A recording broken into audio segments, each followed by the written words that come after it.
chaos out there for the guys who are faster.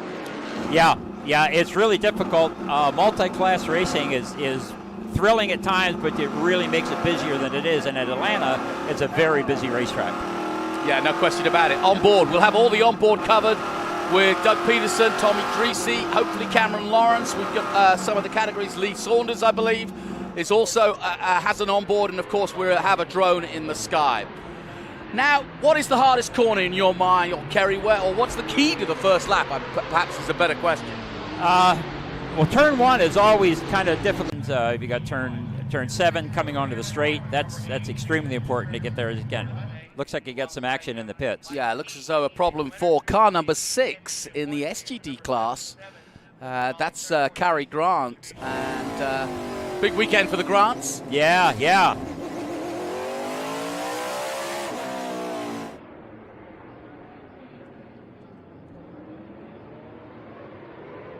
So they come down the hill. This is where the overtaking place is, on the inside there, where Martin Ragginger in the all-gold card, who won in TA yesterday.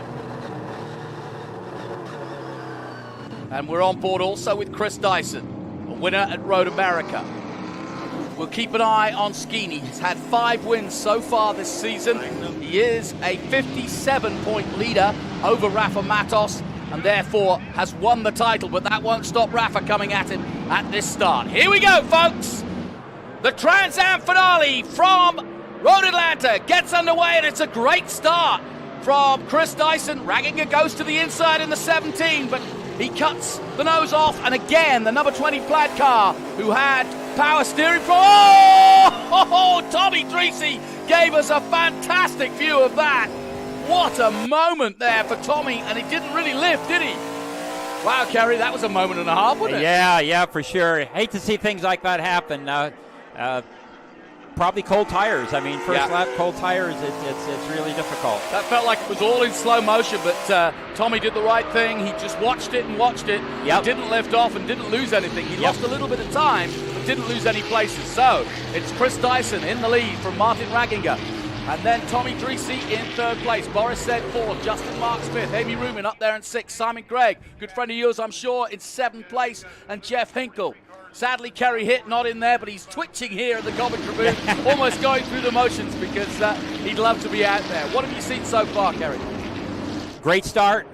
Sad for Boris. I hope he got back on track. I'm not sure if got on there or not, but those things happen, you know. Like I said, everybody's anxious. You got cold tires and a cold track, so it'll probably see if he gets back on again. Yeah, it was one of those crashes where it looked like he had a little bit of control to it, i.e. he was just sliding, but he wasn't going to crash it, and he may just be able to get it back on track, but it was Boris Said, we can't confirm, who's gone off at the top of the hill there, just on cold tires. Back in the booth now is Ben Sissel, and Ben, was there anything you learned besides what you told us? Oh yeah, quite a bit, but look at this, coming into turn 1, we've got Cameron Lawrence going up the hill. We're inboard with Cameron Lawrence in a really treacherous part of the track, but after the race calms down a little bit, I'll give you some inside stories. Okay. On board with Cameron Lawrence, who had a very eventful day. He came so close to winning the race yesterday, made one mistake coming out of 7, that's all it took. And Kerry, you know what this track can do. It can bite you, can't it? In a hurry, absolutely. Turn 1 was a good example. It's a very busy track. You're on the wheel all of the time. There's virtually no time to relax at all. Mike Skene at the moment leading Cameron Lawrence in TA2. The leader in TA is Chris Dyson. We've been watching that battle.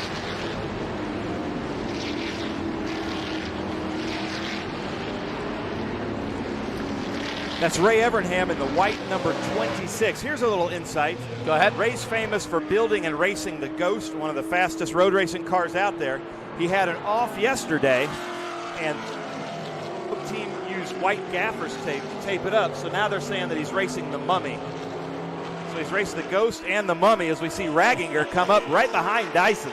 Well, already they're starting to catch up with some of the GT cars, and Ragginger looking for a way past Dyson, and Dyson's got to be careful now. He's got to choose his moment well now. They're coming into 5. He wants to get past him on the hill up here. He needs to get past the GT car, and he's done that. And now as they head down to 6, he's managed to just gap himself from Ragginger, so he can't make a move. There's Greasy under pressure though from Marks.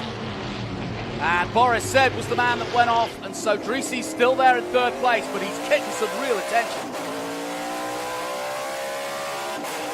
Now let's see whether Marks can overtake him down that back straight.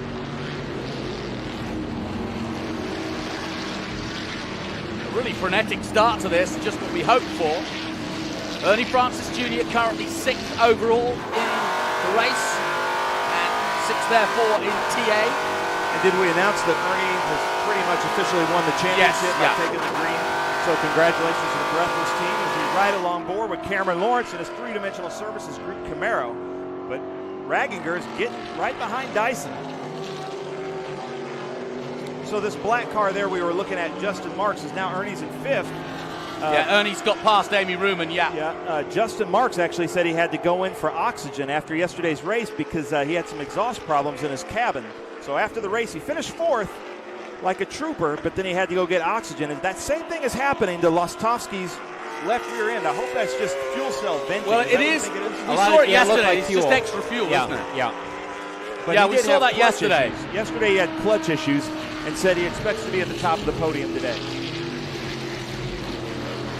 Now, we just heard from race control that Dreesy's got some sort of problem.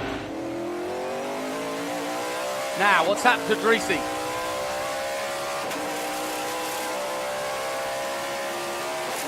We've just heard from race control that Dreesy... Something sounds bad. Hear that? Yeah, something doesn't sound right. A limiter, Kerry? What do you think that is?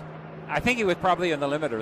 He was shifting. We have an 8,600 RPM rev limit, and then there's a soft touch as you get up there. It just starts to miss a little bit. But, well, if Justin Marks does get by, we'll know that there is a problem. But right now, he's holding him off as he comes under the bridge to complete another lap. Long way to go in this. It's a 100-mile sprint race. We're on board with Tommy Dreesy, 126 miles an hour down the front straight, but it's still a great battle between Dyson and Ragginger. Martin Ragginger of Austria joining the championship for the first time this year and already a winner. But is that smoke coming out of the back of Tommy Dreesy's car, or is that okay? That looked like smoke. That wouldn't be where a fuel cell would be venting. No, it should be, yeah. Justin Marks is coming up right behind him, but hey, this is shaping out to be really good in TA. Ernie Francis has nothing to lose. He's won the championship, and he's coming up strong. He wants to win this race. Boris said if he can get back out there, never count him out when he goes off so early. And here comes Ernie Francis, and he's not that far away from this battle we're watching in TA between Marks. Justin Marks is another newcomer relatively. He's done some Trans Am before, but he came back, and he's also advertising the fact that TA2 will be going to Nashville, and I know that makes you happy. Yeah, the Music City Grand Prix, the guy right behind Dreesy is one of the owners right behind him of the Music City Grand Prix. So there's 2 owners of the Music City Grand Prix in the race today, Justin Marks and Scott Borchetta. Really cool. Now, Marks. Okay, Kerry, let me ask you this. Let me put you in Justin's 99. Where are you going to have a go at Tommy, and why? Well, breaking into turn 1 is good. I mean, that's strategically you try to get everybody set up for that. And then the downhill, breaking into downhill. This is a kind of course where you do better at overtaking when you're braking than you do under acceleration because there's really not a lot of room to just drive around somebody. Correct, yeah. Well, he's just not close enough, and nor is Ragginger on Dyson as we watch that battle. Flames flying out at the Plaid Mustang. Beautiful shots here as they come down into 5 at the bottom of the hill, into the hollow. But at the moment, Mark's losing a little bit of ground on Dreesy, so if there was a problem, he's rectified it as we go back with Dyson. Now you can start to see how much traffic there is. He's got Broband on the outside in the 24. Nicely done by Dyson to get through as he dives into 7. Lee Saunders is ahead of him now, and he'll just try to drift through as quickly as he can and as smoothly as he can. Great start to the race, good clean start to the race. 35 laps, long laps to go. We'll watch out for the fuel loads to go down and of course the tyres to start to get used and therefore start to slip and slide underneath them. Oh, Tommy Dreesy makes a nice move on Lee Saunders. That was really nice. We're on board with the Viper now. Lee Saunders has had such a successful year, and through goes Marks, and that's important. What they don't want to do is get held up, and now they're all dealing with traffic. And Kerry, I think this is the hardest thing for a racing driver because you really can't anticipate what somebody in a different category who's racing hell-bent for leather is going to do. Exactly. It's important to be able to know and trust the people you're out there driving with. And, and the marshals giving them the signals that there's a faster car coming, too. Exactly. So that's Lou Gelati right there. He was on the podium with us yesterday in SGT, the 2.8 car. But I just got word, I haven't figured it out yet from race control, to stop scoring Lou Gelati. I don't know what's happened, but hopefully they work that out as Greasy gets by. Now look at this battle here going on. We're watching this, but look at this menace in the background. There's the 28 coming through, but Ernie Francis Jr. just did a 1:21.078. He's the fastest man out there, and he's catching this battle between Greasy and Mark. Yeah, but Boris said came back on track at like 32nd position, and he's picked up 10 already in 20 seconds, so don't count him out just yet either. Wow, look at the speed difference down that main straight from Greasy in the TA car. Of course, they're unlimited. If you've never seen Trans Am, these are the unlimited TA cars, so they're about 850 brake horsepower, would you say? Yes, exactly. In the downhill there, you really don't get the feel watching TV as you go over top of the hill. The car gets a little light, and then you're under really hard braking. It's quite a thrill. Now, look how close Ernie Francis Jr. has got to the back of Marks. Ernie did another good lap last time out at 122.4. Justin Marks at 122.9. The fastest man on track, Martin Ragginger, in a 120.9, and that's pretty impressive. You know, something that doesn't get said about Ernie Francis Jr. enough, he is a fantastic driver, always with the championship in mind. You helped him out with the championship by giving him your B car one year at Road America. I remember that. But he is one of the most precise chess players with passing traffic. He works the timing and where to pass and how not to pass traffic to try to put as big of a gap or make up as big of a gap as he can. He's a master at traffic. Lawrence has got past Skeen. Now Lawrence leads in TA2.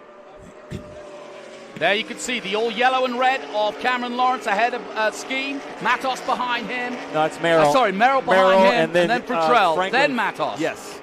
Look at that train right there. That's what I love about TA2 racing, is it's such tight racing. What a battle. I spoke to Ray Evernham at the grid, and he says he loves this platform because it rewards good drivers and punishes poor drivers. Yeah. And I think that's right on. Well said. Best story of the weekend for me, as we look at Adrian Lostowski, is the man ahead of him, Franklin Futrell, who has, well, he was a Formula Renault champion back in 2008. He's done some Skip Barber schools here at Road Atlanta, but he's been, this is his debut in Trans Am, and he's killing it. Yeah, Franklin Futrell has really impressed a lot of people here. Obviously, yesterday with Ryan Eversley and Andy Lally, they were not surprised, but I'm sure some people are going to be surprised. Here comes Merrill Rafa. looks in. Rafa. That's Merrill. Merrill, I keep saying Rafa. Merrill comes alongside Mike Skeen. Now that Merrill doesn't have the aero problems that he did yesterday with the fender hanging off, he's quite quick. If you didn't see yesterday's race, Thomas Merrill, the man who we're keeping a close eye on right now, had some body damage, which he finally rectified as the race went on. It just sort of fell off a little bit and didn't affect him. But this is a great battle for second place in TA2. Cameron Lawrence starting to stretch the lead. And right now, Mike Skeen, the champion, is going to have to defend heavily from Thomas Merrill and Franklin Futrell. But look what's happening. They've got Simon Gregg and Jeff Hinkle just ahead of them, and they're going to catch them at 7. And then the TA cars are going to pull away from the TA2 cars because they have more horsepower, and then they're going to catch back up to them in the twisty bits where it's really tough to pass. It's going to be really frustrating for this battle for the front in TA2 to try to get around these huge, wide TA cars. You can see Adrian Lostowski in that beautiful Mustang come up over the hill, 9th behind Lee Saunders in SGT, 9 points behind. High above the Road Atlanta circuit, a little bit smoggy in the distance, but it's heating up nicely. We've had a beautiful November day and weekend here at Road Atlanta. It's been absolutely gorgeous. I was worried it was going to be a little chilly for our guys, but it was kind of toasty out there, wasn't it, yesterday? So everybody's sort of settling down, and I say that, but it's not settling down at all. This is, we were talking about it yesterday. It's hard to describe, but it's like it is a sprint race. I mean, you're not doing 8/10ths, are you? Oh yeah, no, it's a sprint race all out, and on this track, it's a busy track, as I said many times. You're always on the wheel. Here's Justin Oakes, currently 33rd and 1st in SGT. And, no question that Justin Oakes has made an impact this weekend. The SGT Championship just as hotly contested as all the others, and looking forward to see what Justin can do as he continues in 33rd place. And he's got Mark Brumman who he's up against, and Mark was just done his fastest lap at 128.7. He's in 35th, so he's not far away. They've got Bob Lima in between them, so a good battle starting to ensue between those guys. Wow. Scott Borchetti, you mentioned him. He's in 24th at the moment behind Doug Peterson. Ernie Francis, past Justin Marks, is now up into 4th place. Yeah, wouldn't it be interesting if Ernie Francis Jr. took the whole thing, took the whole pie? He's out there to win it, that's for sure. Well, after the weekend they had, and just to catch you up if you didn't know, Ernie Francis Jr. came here and looked odds on just to run away with the championship. I think he had something like a 43-point lead going into the weekend. And it needed Dreesy to do something special. And then he got a break because Ernie broke a motor literally in the first lap of practice. And so they then had to redo the whole thing. And that would put him at the back for the first race.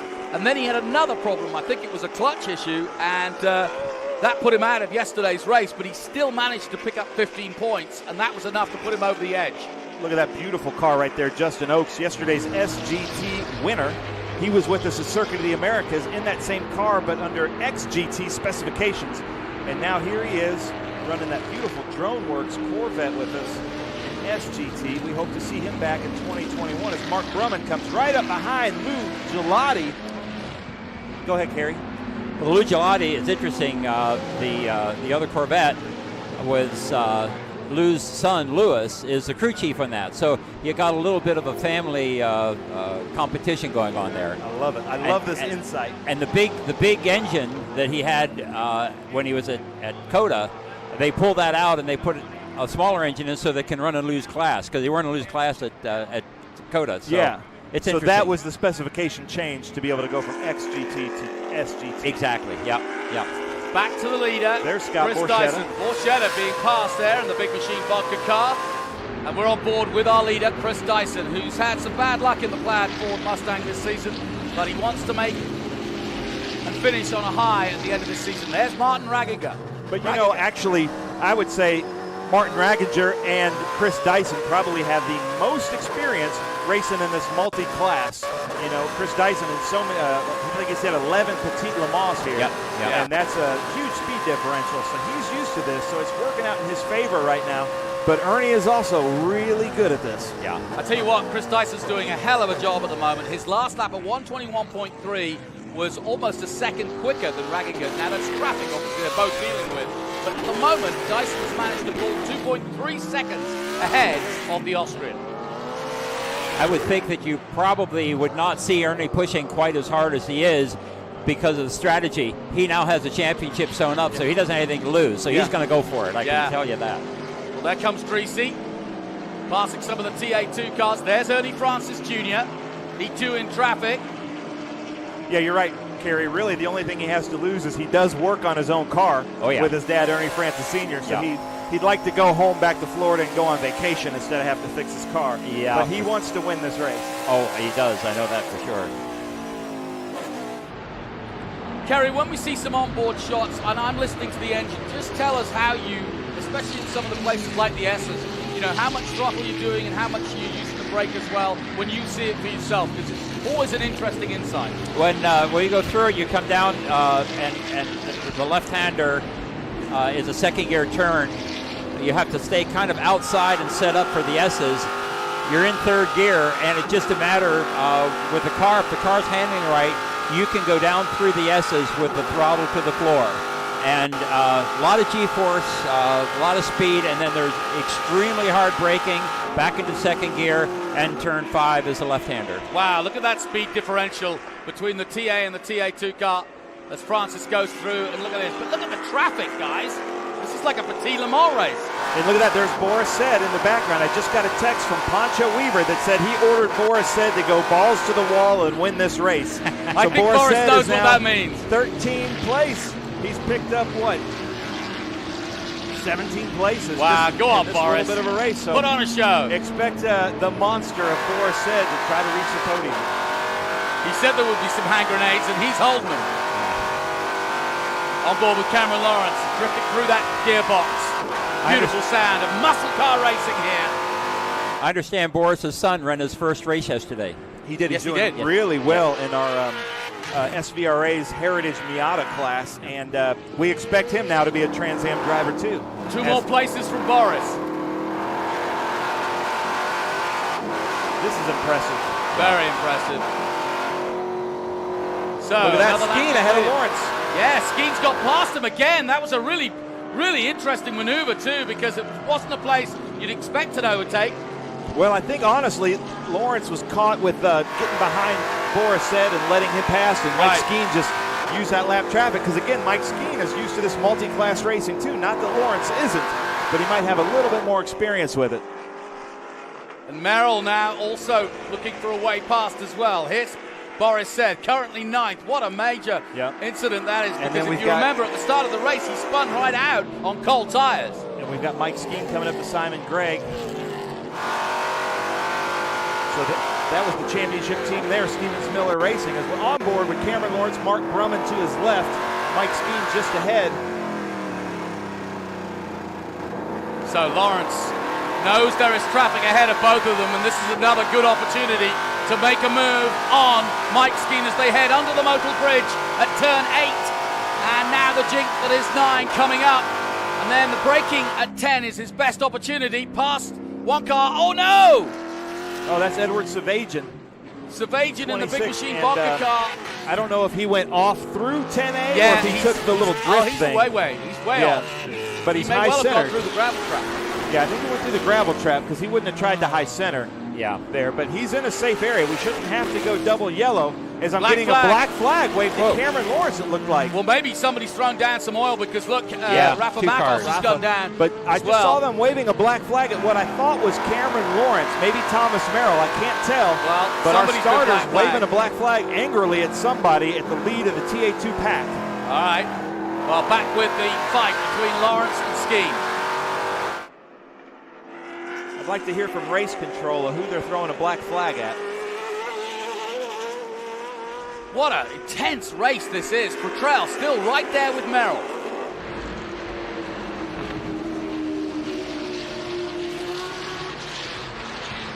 Skeen doing a really good job. He's settled down and he's got Cameron Lawrence all over him, and I think that's going to be the way for the rest of the afternoon for him. Mark Brumman in the 24 BMW. He's had a good season as Mark. Boris Said now up to 8th place. He's got Jeff Hinkle in front of him. Back with Lawrence again. There's the gap between himself and Skeen. He's gaining on him. Yeah, he's I don't know certainly if there. that's the draft or if he just got a better push out of 7. What Lawrence has got to be careful of is that Merrill is watching him while he's watching Watch Skeen. the starter, Kerry, and tell me who you think. Oh, he's got a number out now. If we can get a shot of the starter stand, we might be able to see who he's black flagging. Oh, it's this car. Oh, Lou Gelati. Lou Gelati is getting a black stopped flag. timing from- him. They did say to stop timing them, so obviously he's ignoring black flags. That's a big no-no in any form of racing. So if you're listening to this and you're on the crew for Gelati, please tell him to come in. He's been black flagged. Wow, I've never seen so much traffic. What a melee. It's great stuff. Here comes Ernie Francis Jr. and look at the gap between himself and Dreesy. Dreesy's under pressure now from Ernie Francis Jr., our champion for the 7th time in TA. And Dreesy will not want the ignominy of being passed by his closest opponent. Which makes Ernie want all the more to pass him. Exactly. It's been a rotten weekend for the Breathless team, and they need something to shout about. And Ernie's determined to end his season. And you know, Kerry, after so many years of racing, it's a different winter when you finish on a high than when you can go out but on a low. Absolutely. Yeah. I'm trying not to think about that considering I'm not out there this year. Yeah, Yes, okay. but we are speaking to Kerry Head Trans Am legend who won our Masters group yesterday overall in TA. Yeah. He's here giving us some great commentary on this mixed group. And Kerry, how long have you been racing Trans Am? Started racing Trans Am back in late 70s. So we ran up through the 80s. Excuse me, no, I'm wrong. It was 80. It was the early 80s it started. Yeah, I got my notes said you were in a Corvette in the late 70s. Yeah. And then you moved off the track. Ran a Corvette for quite a number of years. Look at this. Heck, if you can remember that far back, you're ahead of me. So what's Ernie going to do here coming down to 12? Dreese just got held up a little bit by lap traffic. So it looks like Ernie, look for him this lap to look into Dreese as he defends the inside on Ernie. Yeah, he's going to defend the inside because Ernie really needs to be down there, right there going into 1. So we've got great battles throughout this racetrack, and Ernie Francis Jr. is the next one, about to pounce on Tommy Dreese in the Lucas Oil car. So how much is Dreese looking in the mirror, or how much is he looking ahead, do you think? Knowing Dreese, he's looking in the mirror. Sometimes Dreese is a great driver, but sometimes he sort of psychs himself. Ernie is excellent at psyching him. He does that. I've seen him do that to Dreese. I've seen him do it to Chris Dyson. He just gets in their mind. Yeah, Ernie is a chess player more than a driver sometimes. Really impressive. And so let's hear if we can hear what Terry St. Martin might be saying to Dreese. Watch his right arm. He seems very anxious. Yeah. Oh, he's going to be able to use a pick here possibly. If he can get past those cars. Dreese really wanted to get past that TA2 car. There's Ray Evernham. And now Ray Evernham. Go on, Ernie. Oh, Ray gets turned around. Somehow Ernie misses him. Oh, big moment in this race. Nice. And I'll tell you what's funny. Ray is a huge supporter of Ernie Francis Jr., so Ernie wasn't about to hit him in the back. Ray, great save. And there's Scott Borchetta, and it's Ray's fault that he got Scott Borchetta so into road racing. So thank you, Ray Evernham. Great save. And then also bringing Scott Borchetta into the series. Just heard that Keith Projects retired from the race with transmission issues. Wow, go on, Ernie! Ernie on the grass! Almost. And somehow Dreese recovers, but that was a very bold maneuver. I can see why he thought about it, but it wasn't going to happen, I don't think. That was one of those places I say there's no room for 2 cars, but they put 2 cars there. Right. He's going up now. He's got good drive here. He slots in behind Dreese, but he's on the outside. Dreese's got the better line into 6. Now he should save himself for 7, tuck himself up behind Dreese. Kerry, you tell me. I don't know. I think there's going to be a good braking moment at the end of the straight. If Ernie can stay on his tail, he's going to get down into 10 hard. Here we go then.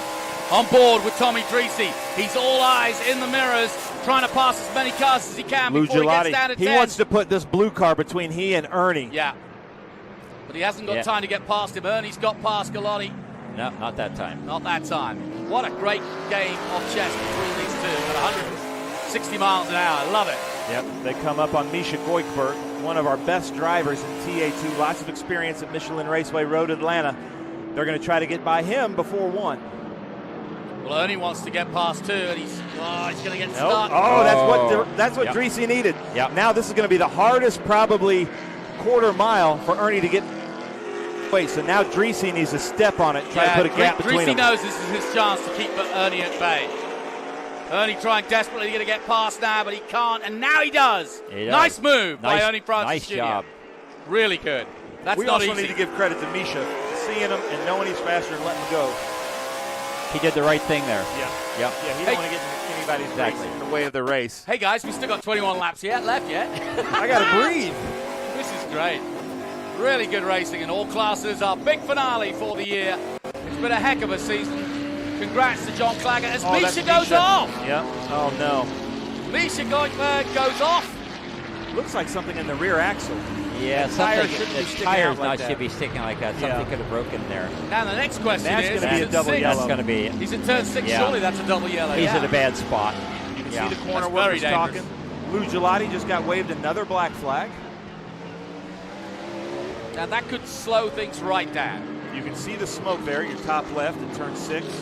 And I haven't gotten word yet from control, but they're still flat out. We're waiting for the flags if there are any. Well, we're also hoping that maybe he can restart it and get going again. So, just got word. Double yellow, everyone. Yeah, double yellow, yeah. Now, Dyson at the time had just a second of a lead over Ranginger. That wasn't significant. Ernie Francis, though, and Dreese will get a chance to restart. might help Justin Marks to get back in the fray. And Boris Said is 7th. Yeah, this is working out perfectly for Boris. It's really unfortunate for BC Race Cars' Misha Goikhberg. He's always really good here. Because of the pandemic, Blaze and his team haven't been able to race that much. They're supporting 2 cars, Michelle Abadi and Misha Goikhberg, so thank you for that, Blaze. But really unfortunate because Misha's always in the hunt for a top spot. Blaze builds really good cars. Great team. He and his wife run the business and always come up with good cars. They're always competitive. Just saw Connor Mosak pulling off in the number 96 in T82, the man from North Carolina. And he's just gone back to the pits. So, Kerry, now that the safety cars come out, let me explain that if this is your first time watching road racing. Everybody kind of has to pack up as they are in order behind the pace car. And now you're talking to your chief mechanic, probably Roger Linton. And what are you telling him right now? It depends on where we are and what's happening and going on. If everything's working right with the car, we stay kind of quiet in the radio, you know, and he's good at that. Sometimes it's really hard to. Is for Roger, me anyway. Is that who you're talking to? Roger, yeah. Okay. Yeah. I'd rather concentrate what I'm doing driving-wise. That's me personally. You know, other people like to talk a lot. But I just usually only complain if there's something to complain about, you know, So now hopefully Race Control will use this opportunity to alert Lou Gelati of what is wrong. Maybe Lou could take this opportunity to come into Black Flag, fix whatever's wrong, and go back out. We're not quite sure what it is, but they're bringing the safety car. We just saw the flatbed go out. And Jonathan, let's take this time and let's go through our list. Let's do it. So Chris Dyson first, Martin second, Raginger in that Jen Amadei car. Tommy Dreesy. So right now, Burton Racing from Atlanta are 2 and 3. Ernie Francis Jr. has somehow worked his way to 4th. Justin Marks 5th. Amy Ruman 6th, followed by Boris Said 7th. Simon Gregg 8th. And then we go to TA2. It's Mike Skeen, Thomas Merrill, Cameron Lawrence, Franklin Futrell, Rafa Matos. It's like a who's who of TA. Nolan, possible Rookie of the Year. Richard Grant in TA is in 15th. JP Southern is in 16th in TA2, 16th overall. Keith Prochek, TA2. Barry Bowes, 18th. Doug Peterson, 19th. Tom Sheehan, 20th. Michelle Abadi from the West Coast in her first national championship debut at BC Race Cars is 21st. Nice job, Michelle. Chris Durbin in a new car. He had an off yesterday in the Challenger, and now he's in Debbie Cloud's Camaro. I hope you're watching, Debbie. Chris Durbin's doing a good job. Jim Gallagher, our West Coast champion in TA2, is in 23rd. Maurice Hall, 24th. Aaron Pierce, 25th.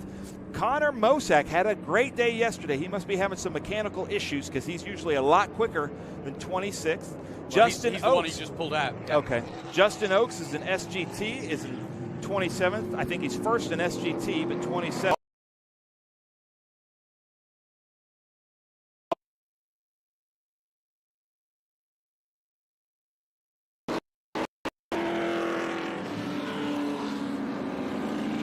Probably out. I think that was a rear axle problem. And then Milton Grant, Billy Griffin, John Bauckham are all in GT. Ray Evernham is in 37th. Jeff Hinkle in TA is 40th. Edward Savajian out with only 12 laps in 41st. Stop scoring. Anyway, good battle. And then Aaron Pierce. So that rounds out 42 cars. Up ahead. Too bad we got all this traffic ahead of us. But they earned it. They earned it to put it between me. So unfortunately, it's like they can't find the straightaway, and I catch them in the. I've had to pass so many people going down the hill, which is a little scary, you know. I don't know if they know I'm there, but I've been going for it. So good car so far. Everything's good. I'm coming off the sway bar a little bit. Going down a little front brake here. 18 laps to go. I love it. Tommy literally giving us his own commentary. For this restart, I'll go down and start and finish and call it. 10-4, it's green all over. Green all So over. sometimes in, well, hold on. All right, so you heard it from Tommy. Sometimes in Trans Am, we changed up the order and put them in order as they were running, but in a 5-class race, they're not supposed to. I'm getting word, but we just saw Tommy pass So there's no wave-by procedures I'm hearing from race control, but Tommy did. Oh, he just came up next, so he didn't pass. But that happened to us a couple races ago, and it could have gotten squirrely, but they fixed it before the end of the race. But so that's what's happening right now. Tommy's upset because usually in races past, they do put you back in order, and that would put him right behind Martin. But now he's got some slower traffic just ahead of him in a different class. I just want to pause to welcome all our viewers around the world on the app and on Facebook and on YouTube. We welcome you, fans of muscle car racing. This is the muscle car racing at its finest. All 5 classes, our grand finale. If you like what you're seeing, tune in next year because we've got a bumper field, some great races, including a street race at Nashville. We'll be going to all the iconic tracks, including Road Atlanta here, COTA, Watkins Glen, you name it, we'll be there. And it really is. Trans Am, it may be the oldest road racing series. Kerry, you've been a part of it for a long time, but have you seen it as healthy as this? No, it's really tremendous. And the thing that's really great about these cars, once you drive one of these Trans Am cars, you really don't want to drive anything else. The TA cars are phenomenal. We've got now we're pushing 875 to 900 horsepower in a 2,800-pound chassis. It's just absolutely thrilling. You know what? I hope we can go back into Lee Saunders' car. We got great insight into Lee Saunders. He has a front and rear camera, but Lee Saunders currently leading in SGT, and right behind him is Adrian Lostowski. I can tell you what's in his riff. We can see that, so I hope we go to that because that's the closest championship battle we have left. Here is Lee so there it is. So that's front, and there is the back camera right behind us. So watch the restart for these two because Lostowski's got a chance to get ahead of Lee Saunders. There were 5 points between each other coming in to this round. Somebody else coming into the pits, Jeff Noland, I think. I think he said they're 9 points based on everything. Down, And Adrian really wants to win this race. They're really close friends off the track, Kerry, but they're brutal, bitter competitors on track, and that's kind of the Trans Am family, isn't it? Exactly how it works. I mentioned earlier, Jonathan, years ago somebody once pointed out to me that in the paddock we're family. Out there we do battle, and that's what it's all about. Yeah, and I talked about Kerry here, I think it was last year in 2019. Ernie was in the chase for the championship, and he had an unfortunate off at the kink at Road America, and Kerry was nice enough to give him the B car, your rental car, which, by the way, if you want to race in TA, call Kerry Hitt. He's got a great car for you. But you did that to your competitor so that you could get the points. Why in the world? That sounds so counterintuitive. Well, it's no fun to beat anybody if they're sitting in the pits, and when you run, you're competitive and you want to be out there, and the whole idea is to be out there and racing and doing it. I mean, it's in our blood. It's in our DNA, I believe, because you just will do whatever you need to do to make it happen. Well, guys, as they come down the hill, we will be green next time. We're watching out for Lee Saunders and Lostowski. Obviously, everybody on the restart, we're looking for position. Dyson's got to defend from Raginger, who is so fast. Dreesy's got to defend as well from Francis. And then Justin Marks, obviously, still in the hunt in 5th place. And watch out for Boris Said. He will want to flyer as well. And Boris didn't seem to do any damage to the car, despite that spin. Yeah, Boris is good at keeping the car out of the wall. He likes to make things exciting, but he doesn't like to damage the car. I did get word that it's green light. Yep. Green lights are off. Green flag this time by. Sorry about that. All right, yep. Here we go then. Watch out for Chris Dyson. He leads this massive field of over 40-plus cars getting ready for the start. Off comes. What's the strategy here, Kerry, for a restart? Well, the tires are hot, but they're cooled down a little bit. They're not too hot, so the whole idea is to go as quickly as you can and as fast as you can. Good restart from Chris Dyson. Very good start. Great start.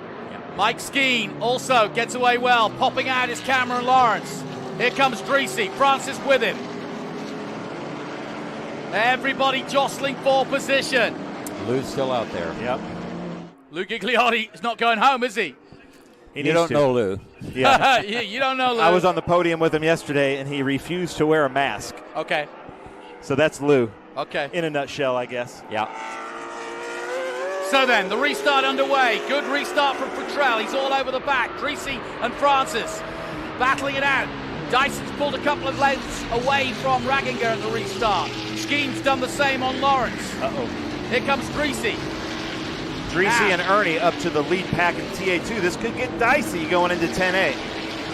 Yeah, look at this traffic. It's fantastic. There's Lee Saunders, and Lostowski's got ahead of him. Lostowski at the restart. Saunders has lost several places. Put 2 cars between them. Yeah. Oh, and Boris has rear end damage. Yeah, that may have been from that. Let's see, that would have been that corner as he backed into. He could have hit the wall a little bit. Well, we're on board with Saunders, but the car sounds okay. Yeah. And now look at him coming down to 10 because Francis is through. We go back on board with Dreesy. Arnie And Francis Dre- back and in yeah, front he of has got past Dreesy. Yep. So, all changed. Francis is through, and he's now behind Skeen. And Tommy Dreesy's got work to do if he's going to stay with Francis, because now Francis is going to get amongst the TA2 cars. Ernie went Thomas wide. Merrill almost. Thomas Merrill's dropping back. He almost came off at 12, and now he's real slow as we're looking at Dyson coming up the hill into turn 5 at the beautiful Michelin Raceway Road Atlanta, followed closely by that Gianamate Camaro of Martin. That is a cool-looking car. Well, look at Ragginger and Dyson pulling away from the chasing group. Skeen in it. Now look at There's Francis. our 2 using champions. The power of the There's TA TA car. champion on the right, TA2 champion on the left there, and the white car of Mike Skeen letting them pass because it's a faster car. Yep. Dreesy goes through on Lawrence at 6. Justin Marks right behind Dreesy. Back on board with Lawrence. Whoa, Marks That's just slips through at 7. Nice move, hey, Kerry? That is a good move, and Justin Marks is going to be owning the NASCAR team, running the 99 next year. Daniel he's, Suarez. looking after Daniel Suarez, yeah? In NASCAR. Pretty exciting. There's Ernie Francis Jr. And now comes Dreesy. He's back on terms now, or at least he's right behind Ernie, but he's lost about 3 car lengths since the restart. Fascinating to see TA race against TA2, isn't it? Martin Raggi, though, he's half a second faster that lap than Chris Dyson. Yeah, I thought he put a good lap and he settled down. And Futrell still with Cameron Lawrence. Yeah. There he is in the green and purple, the Augusta, Georgia man. The Joker car. And there's Boris. Lawrence still going strong. If he has damage, it's not affecting him too heavily. He's done a good do that traffic. He's in 7th place right now, overall. Yeah, as you say, a 120.0 compared to a 121.0. So, yeah, Raggy is definitely on the ragged edge. Here's Amy Ruman, most successful track for her career right here. She won her first race in Trans Am at 2011 here at Road Atlanta. There's Boris. He's got traffic, but he'll get past it. So you've raced against 2 generations of Rumans. I have. Bob Ruman, good friend. I've known him for a long time. I remember when they used to show up in he was running a Camaro, and they had a tag-along trailer they pulled behind. I think it was a Suburban. And they've been a tremendous support to the Trans Am series and the family. We love having the Rumans, the McNichols Chevrolet Corvette. Beautiful car, but let's be honest. Who would you rather have in your rearview mirror, Amy or Bob? Bob. Bob. I think so too. Just by their personalities, you can tell Amy's a little bit more aggressive. Well, back on board with Lee Saunders now as he comes out of 7. And he definitely lost some places to Lostowski in the restart. And I'm just seeing if he can recover from this. But he's got a lot of work to do in the closing laps for sure. He's about, he's 2 places behind Lostowski. Yeah. And this is where Lostowski has a disadvantage. That big V10, a Lee Saunders Viper, that's a long straightaway. So Lostowski really has to work to get a great exit out of 7 so that gap doesn't close up between them. Oh, spin right in front of us. Oh! You're not seeing it on camera, but we had a bad spin On the front contact. straight, Looks yeah. like Michelle Abadi. Oh!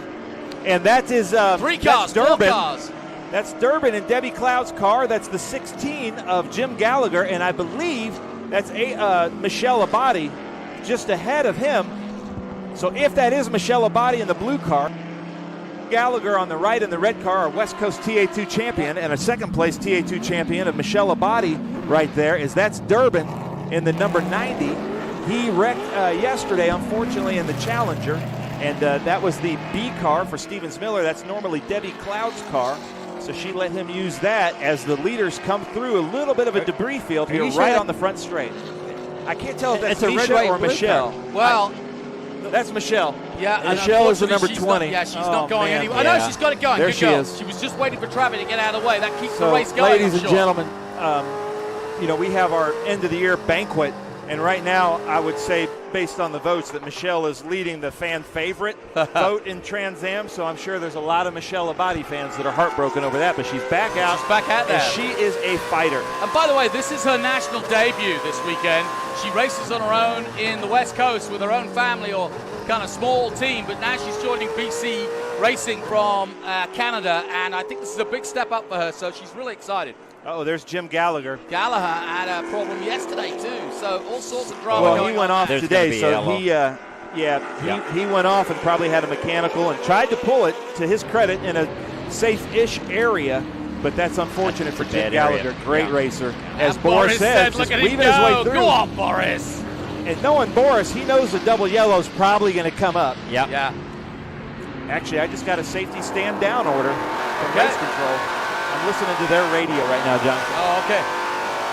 So Cameron Lawrence gets passed by Boris Said with damage to the rear left, but Boris just flies off into the distance in the TA car, the Dodge Challenger, And with that's massive grunt. If Look you're how wondering far what he's that gone. damage is, that's just cosmetic damage. That's not really Yeah, going to do anything yeah. to the aero No, package. no. That's just a piece of fiberglass Yep.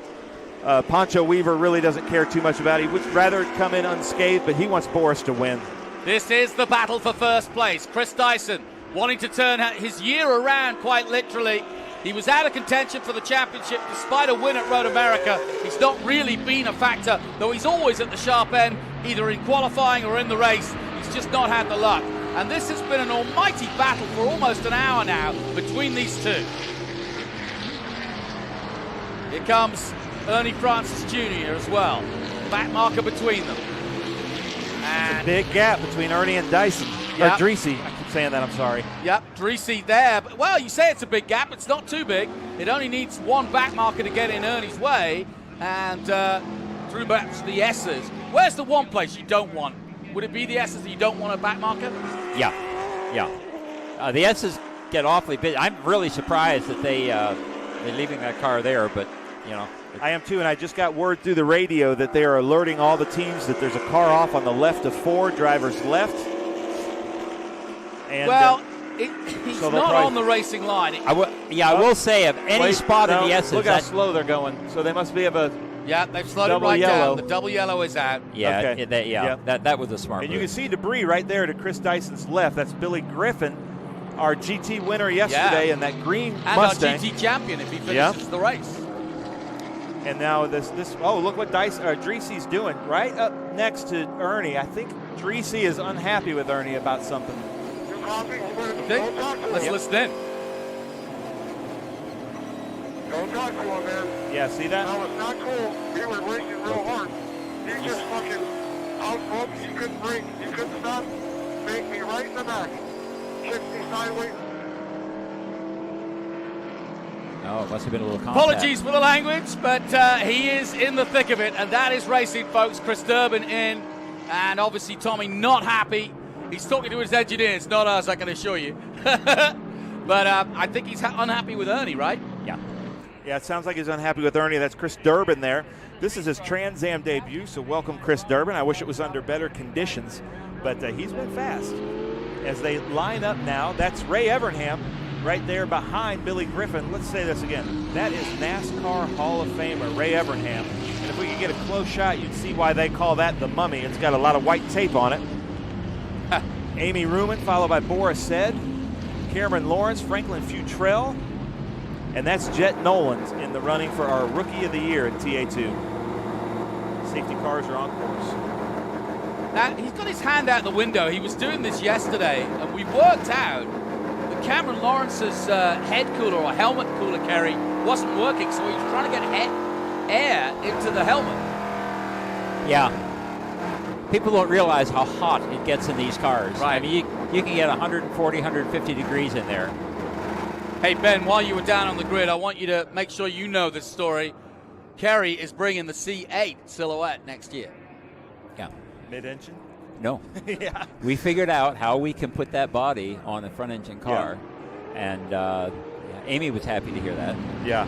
So Yeah. if you're wondering, Kerry, his company, Advanced Composites, builds the bodies. He's a huge supporter of Trans Am, not just a driver, builds the bodies. And we were speaking at PRI, the big racing trade show, and you showed me a picture, and it looks beautiful. It looks like a C8 Corvette. Oh, yeah, it does. It does. How are you going to be able to get that slanted front of the car, you can't call it a hood, over that huge engine in a TA car? Well, we designed everything on computer, and we did the initial design, and the front engine that we put in there, and we don't have to touch anything.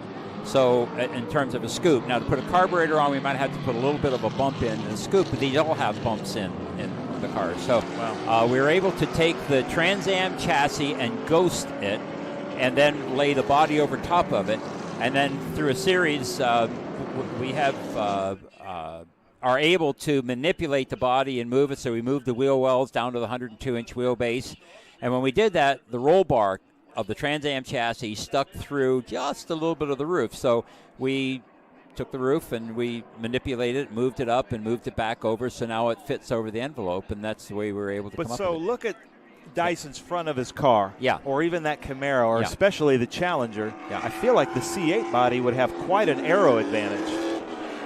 You know, aero's funny. You would think that the C7 Corvette was good aero-wise. You look at that car, and it's really not. Really not at all. The C6 that we had built was really good aero-wise. The C7 was really draggy. So let's talk about this. You were just with us 2 weeks ago at Circuit of the Americas. About 50 yards of the finish line, and I don't know if you've seen the broadcast, but I was screaming. I'm a big Kerry Hitt fan, like, hit your starter button. And when we got on the podium, you were like, I was hitting my starter button. How did that happen? We had an electrical gremlin in the car, and for some reason, some of these times you go race after race and you don't have any issues. For some reason, COTA is when this thing started to raise its ugly head, and it would run fine for a while and then not run. And and we thought that we had it licked. We put a new MSD unit in it, and for some reason it just decided to stop, and I made it with, like you said, 100 feet of the line. Did you burn out your starter? No, I didn't. I realized it was futile. It wouldn't go, and I figured, well, why waste a good starter? And so I thought about getting out and pushing. I thought, well, that probably wouldn't look very good anyway. So, that was disappointing to say the least. Lights out at 10, they said. They're in 10 right now. That's 10B. And so we should be coming to a start. So, Jonathan, I hand it to the maestro. Here we go, then, and let's look at the stories. What can Ernie Francis do from the restart? He's in third position. He's got one car to pass. He's already passed him. And now Ernie Francis Jr. is in third place overall behind Raginger and the plaid car that leads this race. Tommy Dreese is fired up to try to beat Ernie Francis Jr. Meanwhile, Skeen is also running hard. We're on board with Dreese over the crest at 2. And Francis is on the run. He's going to try to catch Martin as quickly as he can and see if he can challenge these two leaders who've been on their own for most of the race. But what a race from Ernie Francis Jr. Piled his way forward. Boris said also 7th place. He's going to try to get past Amy Ruman. We'll look for him as he comes over the hill. But Ernie's right there now. 1, 2, 3 for the grand finale. Dreese in 4th. Justin Marks is in 5th. Amy Ruman 6th, and Boris. Boris may have worn out his tires trying to catch up there, because he should be able to get around Amy quicker than that. We're watching Dreese. We were on board with him then. Here comes Ernie down the hill. 2 car lengths between them. Raginger all over the back of Dyson as it's been all race long. Dyson looks good, though. He's not getting looks very squirrely good, anywhere. Yeah. This is the best I've seen out of Chris Dyson all season. I season. think Martin's getting a little bit frustrated, thinking that he'd show something by now. Martin Raginger, who, of course, cut his teeth in karting on the Michael Schumacher track where Michael and Ralph began. So, not a bad place to start your career. Here comes looking inside on Cameron Lawrence. Well, Lawrence was doing the maneuvers yesterday, but he can't quite make it stick, and Lawrence holds on. Man, these nice Pirelli tires are impressive. That car should not be able to hold on like that. Well, Cameron is impressive. Cameron is one really heck of a driver. Yes, he is. And you couldn't find a nicer person. Yeah, great driver. Does a lot for the sport. But, man, Franklin got a lot of time here. He knows the secrets of this track. He just used one, too. He went really wide on the exit of 5, and he's just got to tuck himself into a position where he can overtake. Next real opportunity is to get a good drive out of this corner here and then dive bomb him at 10. Here we go. Borchetta, 24th. Justin Oakes down in 23rd. Lostowski still ahead of Lee Saunders by the looks of things. Saunders in 28th. Griffin in 33rd, but he's our GT champion. All right, we should be with 7 laps to go. Cameron Lawrence still trying to get on level terms with Mike Skeen. Now the 4 of them are really close together, and here comes Boris to join the party. He's got past Amy Ruman. There's Mike Skeen. There's Cameron Lawrence. There's Futrell. That's the battle in TA2. 1, 2, 3. Yeah, I think Thomas Merrill had some mechanical issues and has fallen way back. But you know what I can't wait to see, Jonathan? Ernie Francis Jr. is catching up to Martin. Oh, I know. They haven't had a chance to race together, but I'm sure Martin is aware of Ernie's talent. Yeah, and it's we're waving a local yellow at turn 3 for some reason. Probably, is that car still off at 4? No? I don't know what that was. No, car's a local yellow at 3. I think there's a car on the side of the road. There's Lostowski. Let's see where Lee Saunders is. There he is. He's far back, but not far back in SGT. No. He's second in SGT, but he's got to get past this GT traffic if he's going to try to get past. We're on board with him now, and this is what he's dealing with through the S's. Kerry said it earlier, this is the worst place. There is a car stopped at 3. Okay. But Lee Saunders is in it to win the championship. He'd like to win overall, but his primary goal is to win the championship. Yeah. So if he wrecks, he gives the championship to Adrian if Adrian finishes first. So right now, he's happy staying in second as long as he doesn't take unnecessary risks. Good point. Will he stay? If he stays in second, will he take the championship, though? He will, yeah. I think Adrian has to win, and then he has to finish like 4th, I think, for Adrian mathematically to win it. Let's take a look at Boris Said's time. He just did a 1:21.2, and that was a lot quicker than Justin Marks, a 1:22.8 ahead of him, but on a similar pace to Dreesy on a 1:21. Cameron's put a gap between he and Franklin Futrell, but man, I have really been impressed with this driver we're looking at right now with that Joker paint scheme, the purple and green. Franklin Futrell, I hope he's with us in 2021 because I feel like he could run for a championship. Well, he took 5 years off and was getting bored with all the COVID, sitting at home, and he went, right, I'm going racing. Yeah, he's racing an M1 chassis. Great onboard shots of Cameron Lawrence in his favorite office and putting on a masterclass as well. And the onboard really give you a chance to see the driver as he tightens his belts there, heading towards 6, back down the gearbox. Just fettling it, gets a little oversteer, the tyres. Kerry, tell me about the tyres now with 5 to go. How do they feel? Tires, well, they had a little chance to cool down because because of the yellow. So I think that the cars ought to be sticking pretty well. Of course, they're low on fuel too. So that, I'm not sure about the TA2, but I know we have sway bar adjustment, and we can adjust for the fuel load. That makes it handle a little bit better. We're on board with Doug Peterson as he heads under the bridge at the Motul Bridge, down towards 8 and 9. Jonathan, I don't know about you, but I'm loving this insight from Trans Am legend Kerry Hitt. Kerry, if you ever get to retirement age, why don't you consider coming in the booth with us and being a commentator? Well, I'll be 74 tomorrow, so I don't know. Really? Happy birthday. That's amazing. Oh, thank you. That's Franklin. Oh, Franklin Futrell off. He probably went, look, judging by the smoke, he went off at 10A through the gravel and ended up in the Formula Drift track. And that could put us under a double caution again unless he gets it restarted. Let's hope he does. We want to see a green checker flag, but we could end up with a caution. But this has been an absolute humdinger. Really good stuff as Peterson heads back up the hill. Road Atlanta, finale of Trans Am 2020. There will be a sigh of relief from one John Claggett at the end of this race, and you will be able to hear it across Georgia because he's put on a hell of a show. He hasn't slept for 8 months. He's kept us on course. He's kept us in racing. He's kept us in cyberspace, and he's promoted the series brilliantly. It's been a hell of a year, and I say take my hat off to everybody involved in the series. To put this show on under these circumstances, fantastic. Well said. Yeah, agreed. Cameron Lawrence still fighting. Doug Peterson still fighting. Yeah, that was his Doug teammate. Peterson with Barry Bowes. Yeah, right Barry there. Bowes There's a from car Texas. off to the right after 7. The exit of 7. There's cars off to the right. not in the line, so hopefully we can stay under local yellow there instead of a full course yellow. As that's our leader, Chris Dyson. Well, pulled a gap, but Dyson has Dreesy got this. ahead of Ernie. Oh, Dreesy's got Ernie. Oh, that's going to end in tears soon. Here comes Rafa as well. Wow, what a way to finish. I tell you what, Dreesy will be well satisfied to beat the champion. But you know that Ernie's going to come back at him. I tell you, Dreesy's now going to go after Martin Raginger as well. That's his teammate. Yeah, I saw the corner worker at 7 holding out the white flag, meaning slow vehicles ahead. But it must have been there for a while. Oh, Gugliotti. They black bagged him about 100 times, and he's still going.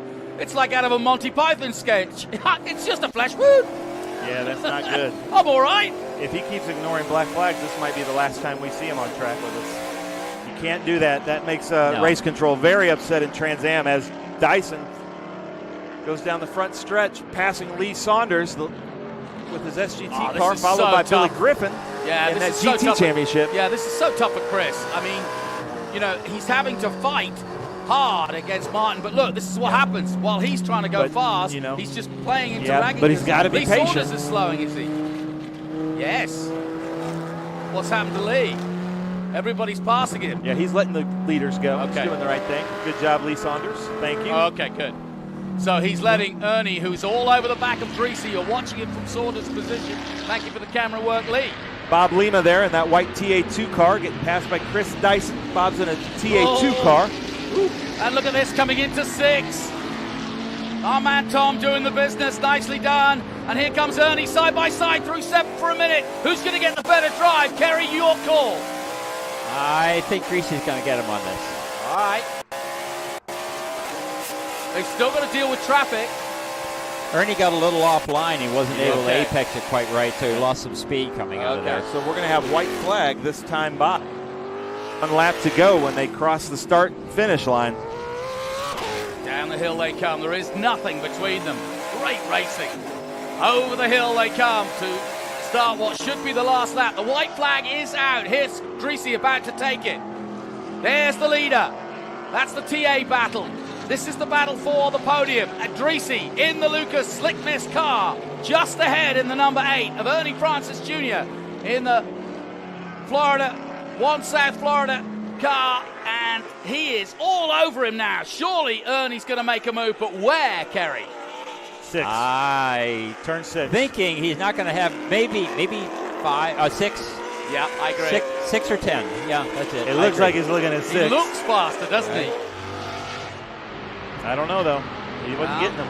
I must admit, traffic. the question we heard on the radio that Dreesy's got the pit between his teeth. It's not going to be 6, but there's traffic coming into 7. But let's give it up for Chris Dyson. This is a flag-to-flag victory if he can just finish this half a lap. One of his best results of the year, and certainly one of the best races of his career, without a doubt, up against a former factory Porsche driver. Now, Dreesy, can he hold off Francis? This is the final lap of the final race of the 2020 season. Chris Dyson is going to turn around his year by taking the win if he does everything right. But can Ernie Francis Jr. make one last gasp? I don't think so. And here comes the winner to take the checkered flag. Dyson does it in style and hoovers it all up. Nicely done. Raginger is second. And Tommy Dreesy holds on for 3rd. Great racing throughout. And Tommy Dreesy, hats off to him. He was riled up. Yeah. And Kerry, I know you wanted to be there, but did you enjoy at least watching it? I did. But the adrenaline high is not quite as good, but it was pretty good. Gets me going. Chris's team has worked really hard, and they had a lot of crazy setbacks, so it's really great to see him get out there. Dyson's very well. Just give us a perspective on how he sits in motor racing terms, because he comes from a racing family. Oh, he comes, his racing family, his father raced. Chris has been around racing forever. They bring a tremendous amount to the sport.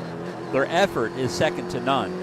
And he's a super gentleman too. He is a gentleman. Guy. Oh, absolutely. And he missed Lime Rock because it was cancelled, which is his home race. That was his home race. Yep. I remember him winning up at the Lime Rock, and boy, he was just as happy as can be. His family was up on the podium, and but the whole Trans Am family is just one that it's hard to find words to describe what it's like unless you actually see it. You know, and its tentacles spread. You know, you could imagine Bill Elliott sat at home with Chase today, maybe for Thanksgiving, but probably watching.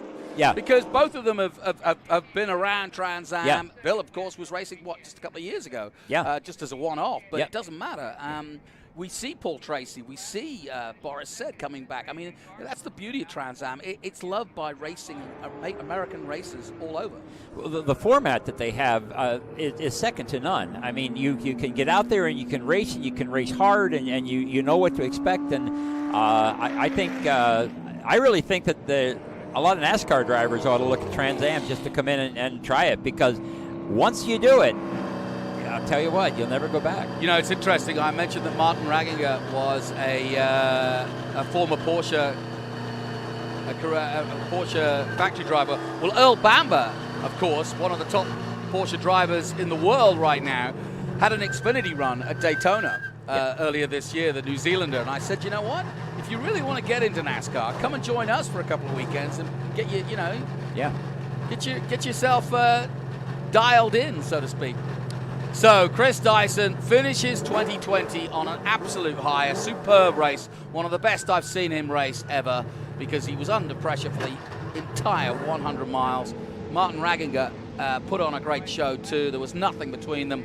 Tommy Dreese deserves everything he got out of that race, because to beat the champion when it was all on the line yesterday, he will go home back to California with some pride after that run. Boris Said making it up to 5th place behind Ernie Francis Jr., having spun on the first lap. Justin Marks 6, Amy Ruman 7, Simon Gregg in 8th position, and then the first of the TA2s, and somewhat appropriately, Mike Skeen wins ahead of Cameron Lawrence. Those two battling it out, but kudos to Jet Nolan, the youngster, taking 3rd in TA2 behind Keith Prochuk in 12th position. Not an easy weekend for Keith. He made it from the back to 6th yesterday, and now gets a 12th overall and a 3rd in 4th in TA2 today. Great stuff, and well done to JP Sutton. He was in the gravel earlier this weekend, but he comes back to, 13th place. Well, hopefully, we've sent Ben down there, and hopefully we'll hear from the man who just put on a Trans Am masterclass. Kerry, you're impressed with that, right?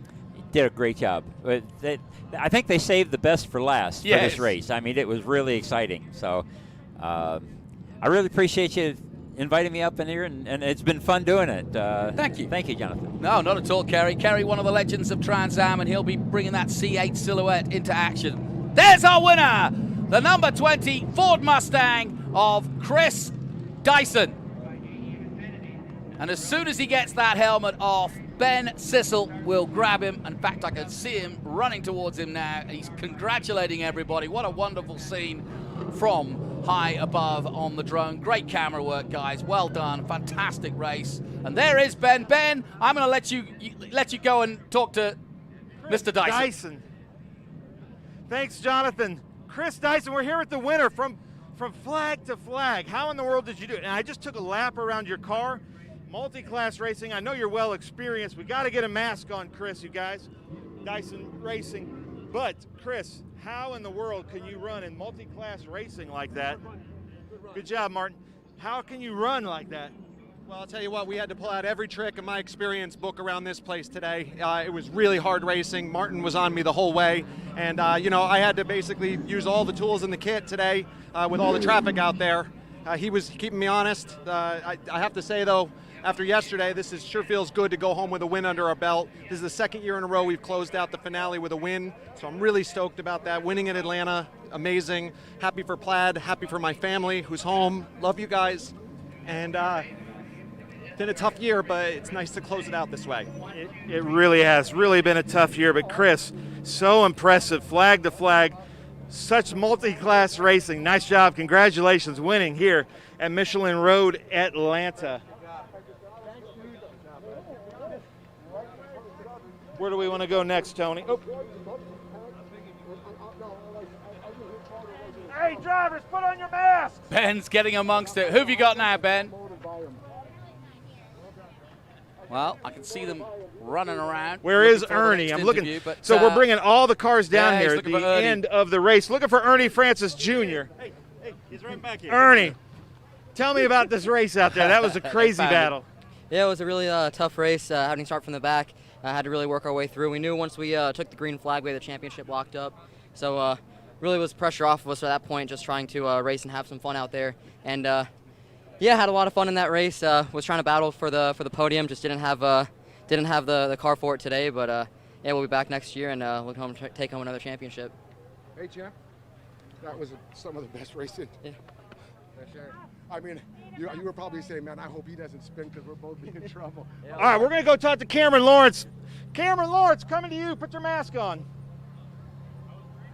Cameron Lawrence. Ben is he's like a sergeant major in the British Army, isn't he? Here we go. Tell me about your race out there. Cameron Lawrence has got a great story. It was Let's a good hear it race. from him. You know, it's not the cleanest of racing. You know, the car's pretty torn up again due to just some TA traffic and trying to race clean. But yeah, very exciting race. It was good to lead some laps. Thought we had a really good car the first half of the race and then kind of lost the rear tires towards the end there. So, again, we had a good car, not the best car out here. So, you know, we tried to hang with Mike the best we could and sort through the traffic and another second-place finish. So, proud of these guys for all the hard work they did. That's it. Nice. Cameron Lawrence, thank you so much. We're going to try to find Lee Saunders. Where is Lee Saunders? I see Logan. SGT. I see Adrian Lostowski. Here he is. Hey, Lee, put a mask on.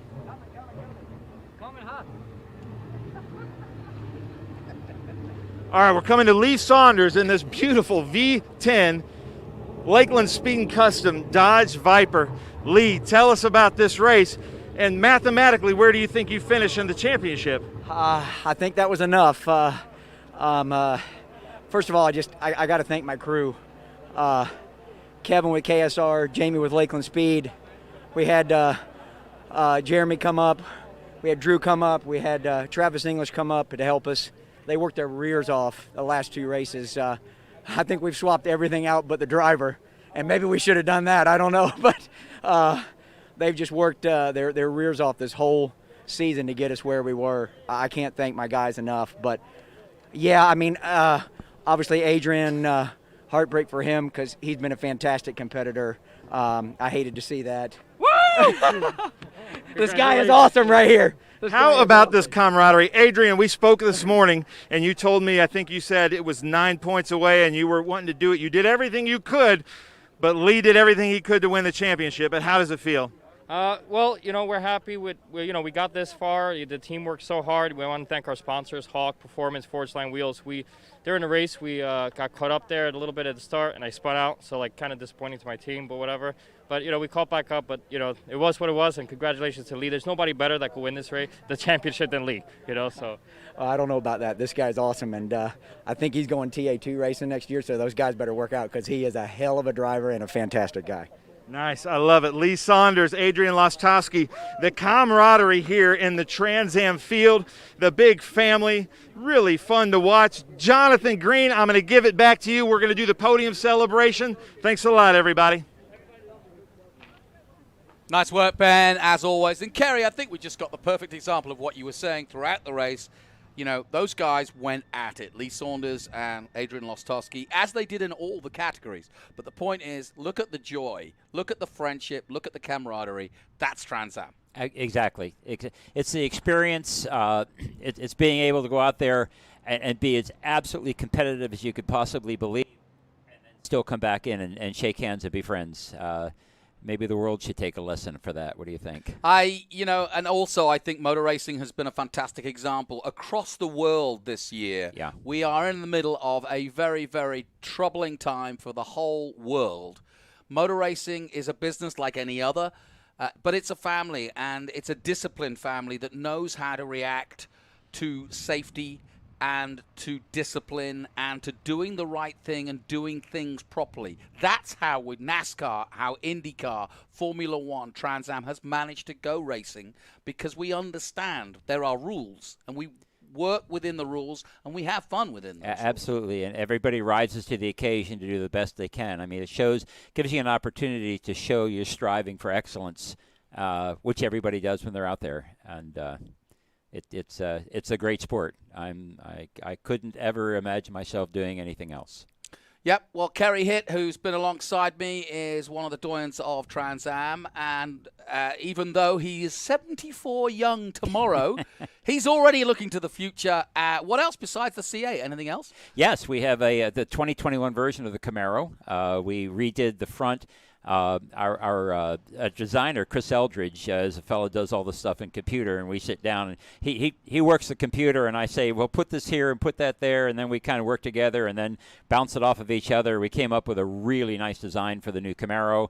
Going to be some new things aero-wise for the cars for next year. So with the Corvette and the new Camaro and the Challenger, they're all going to get a little bit of aero upgrades. So we try to make them just a little bit better every year. So that's what we're going to strive for. And it's, looking towards the future. I mean, hopefully we'll just get out of this pandemic. But 21's looking at the schedule, I mean, it's bigger and better, isn't it? Have a lot of races, 14 races in the schedule. We want to, hopefully, they've got a lot of races. Hopefully we're going to be able to get to all of them. If not, at least we have a better chance of making the ones that we want to get to.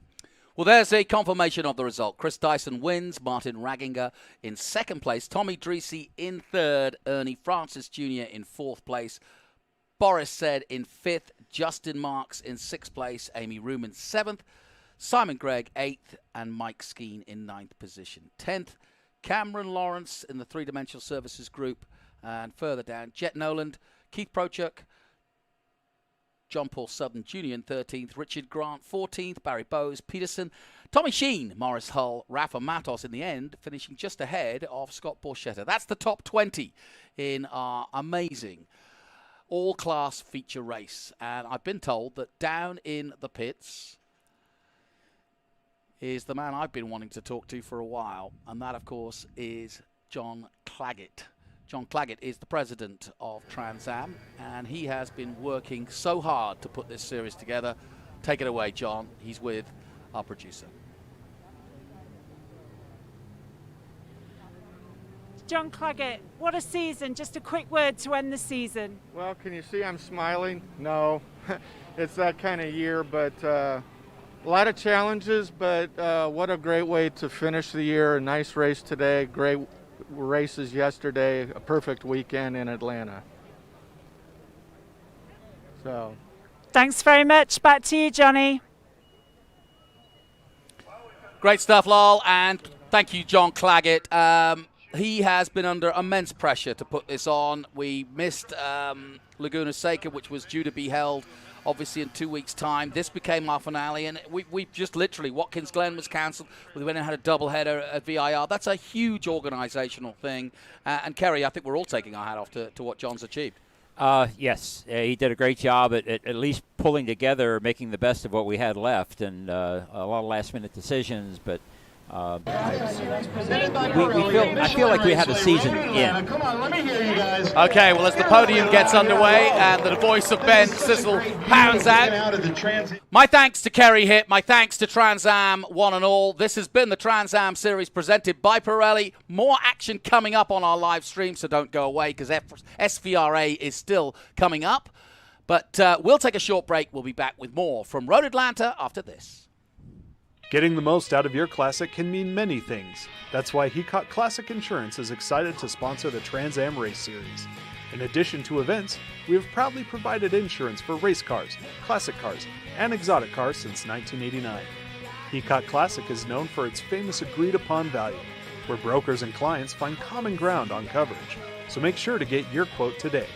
Follow us at #HeacockDriven.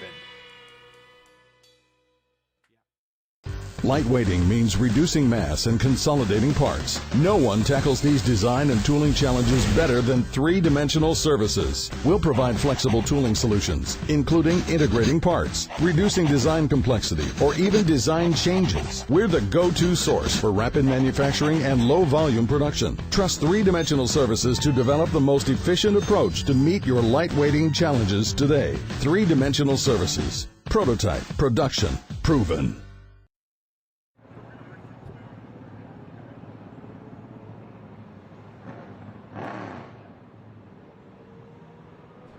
So, welcome back to Road Atlanta, and as you can see, nothing changes. We are back at it. This is the SVRA. This is Group 1, 2, 3, and 4 as they head out.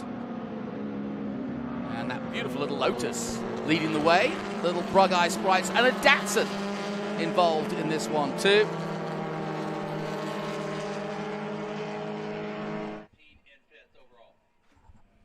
And it's a little bit more of a splendid pace at the moment, or a quieter pace, but these guys are going after it, that's for sure. And these cars are from the late 60s and early 70s, and we've got quite a smorgasbord of cars out there in this one.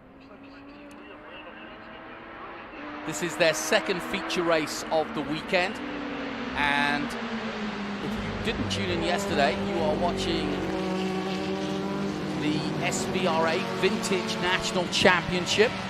We have several groups in action. They had one race yesterday and another today.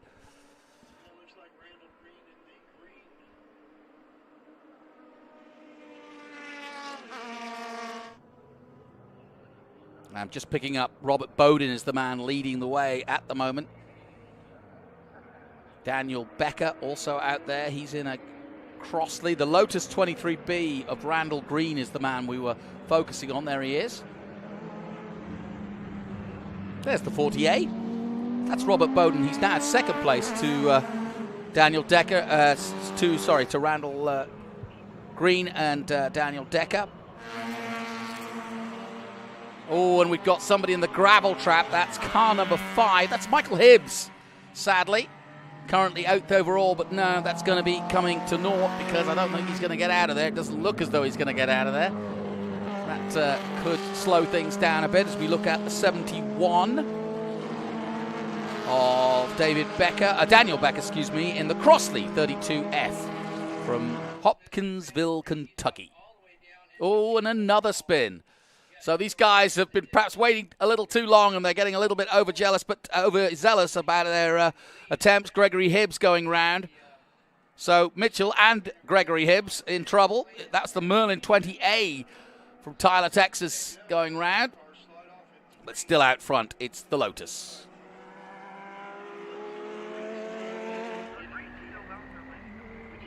Number 13 is a cracker, Andrew McLean, who was in a good battle. The two Austin Healey's, the Bug-Eye Sprite and the Austin Healey Sprite yesterday, though these two you're looking at now, had a fantastic battle yesterday. And I think they'll do the same again today. They don't get that much time on track in terms of laps because there's so many groups and so many interested parties in SVRA. I think we've got something like 360 cars alone this weekend.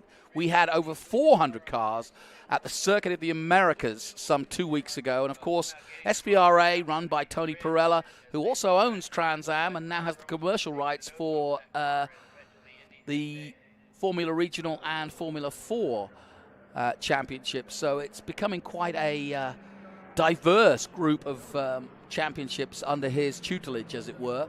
And I can see the safety car coming out now, so we'll slow things down again because we've got two cars stuck at the gravel and we need to remove them. And because these cars are literally, there's one of them, that's Mitchell Hibbs, and the other one is on the other side of the track.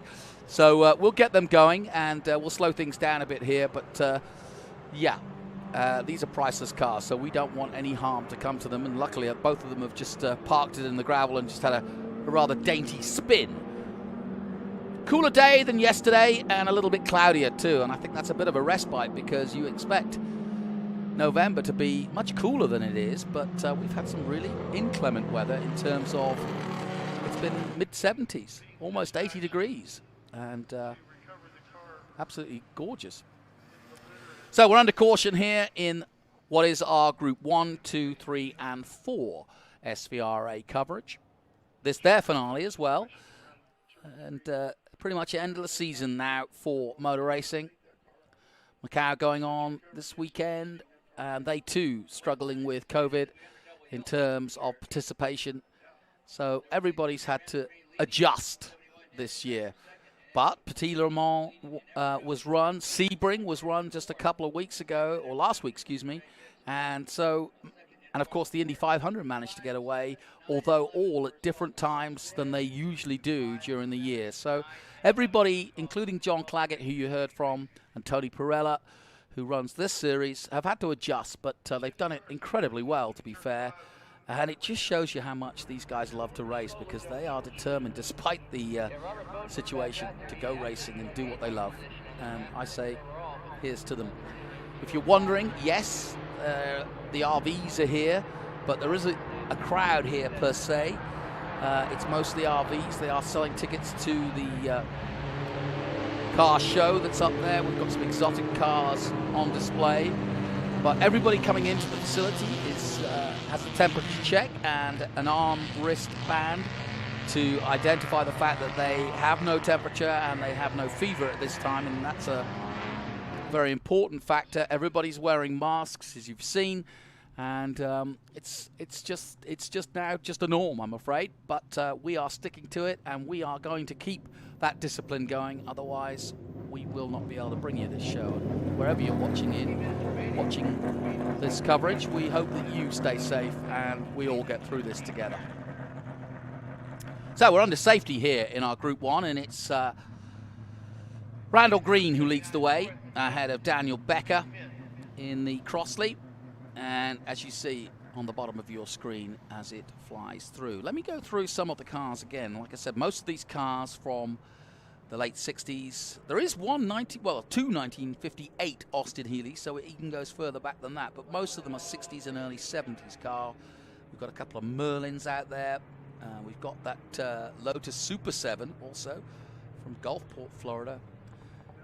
And it looks as though we are hearing from race control that there is oil down on the track, which is why these cars were spinning, and that, I think, is going to bring out the black flag. And yes, I can see it now from my position. So, shame, but you do not want, there is the black flag, you do not want to race these priceless cars when there is oil on track, and we've had 2 spins, so until they get that sorted out, we are black flag. So all the cars will come in, and they'll either give them another run when we've cleared it up, or we'll go on to the next group. But as you can see, no drama really.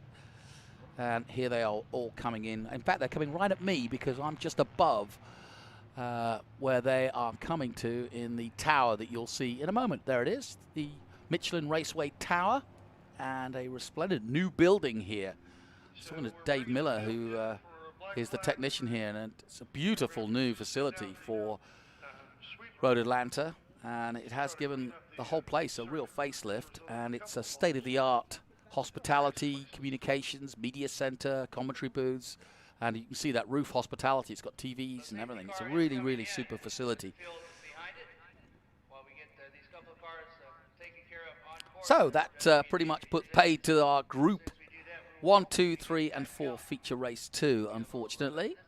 We may get going again. They're coming into the pre-grid, so maybe they'll get back out again. But perhaps if they get the oil cleared away, maybe we'll get out again. But we've got action coming up. We've got several more races this afternoon, throughout the afternoon. So, as they come to a complete stop under a black flag situation while we clean up the oil, we'll take a short break here. We'll be right back.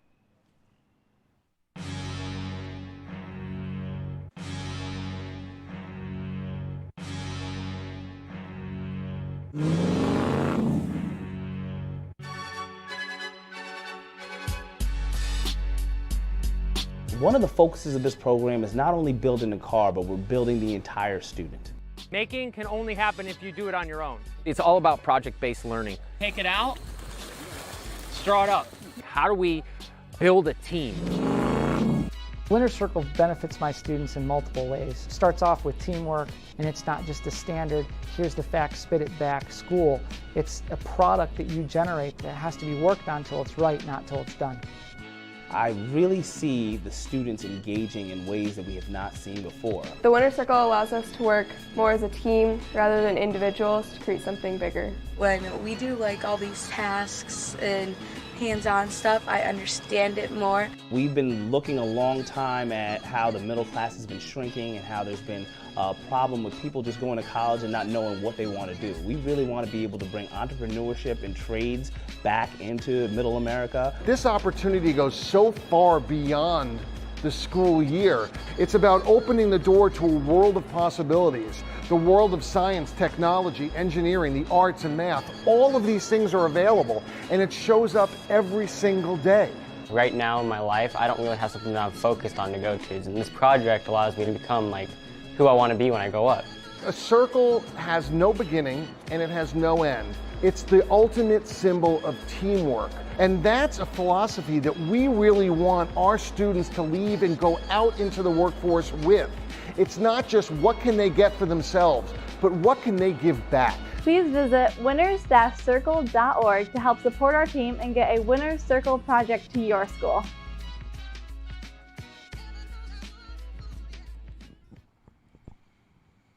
The Winner's Circle Project, a really good and worthy charity there. As we look high above the Road Atlanta circuit, I got a great story for you because we brought you the Brabhams. Jeff Brabham and his son raced at Circuit of the Americas. So it was Matthew Brabham and Jeff Brabham racing in SVRA. Well, this weekend, they're not racing against each other, but Boris Said, who you saw in action a moment ago, had his son here, Boris Said Jr., just 16 years of age, and he is racing a Miata. We had to catch up with them both.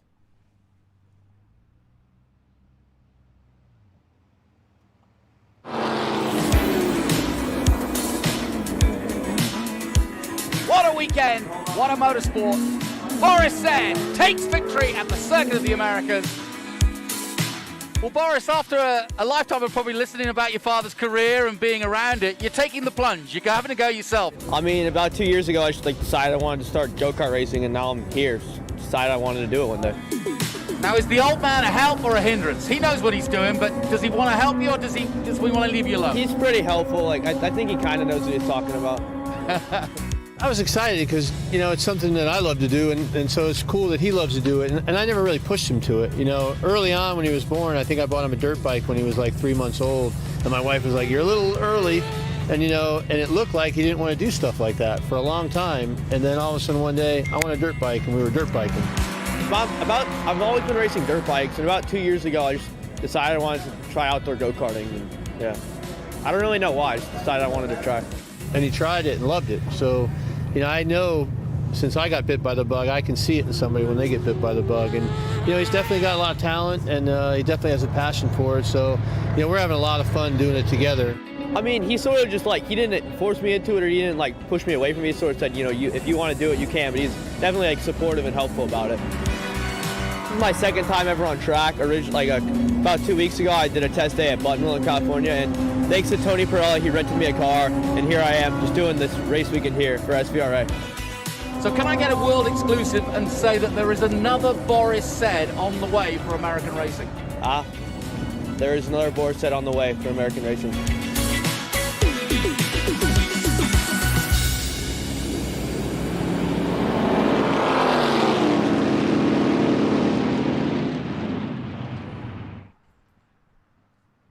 If I come back in another life, I want to be a Boris Said Jr. too. What a great family and what a great story too. And congratulations. He is, as my dad would say, a chip off the old block.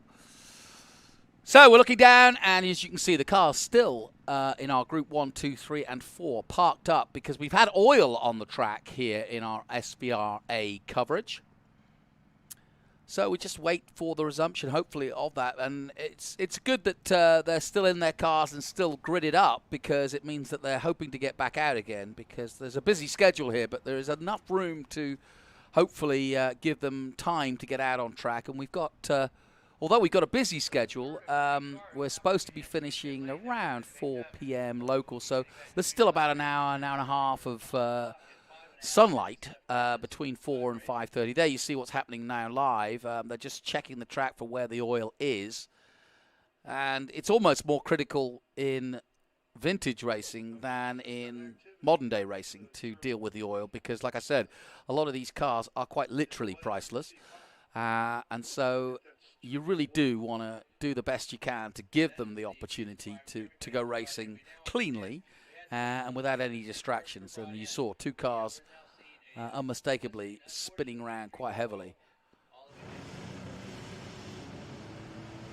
And here's the scene down in the grid as they get ready.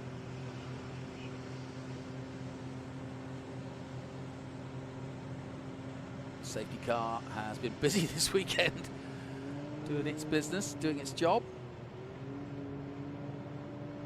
And like I said, this is, well, it's quite an interesting grid, quite an eclectic grid. Robert Bowden had a Brabham BT29 out there earlier this week. I'm not sure if he's actually taken to the grid for this one, but that was a nice car to see.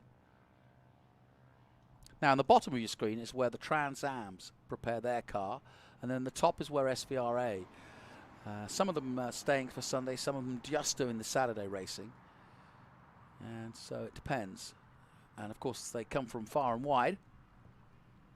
What amazes me is whatever state we're in, just how many historic cars. So it looks as though we're going to go out again. And here we go. There's the number 63.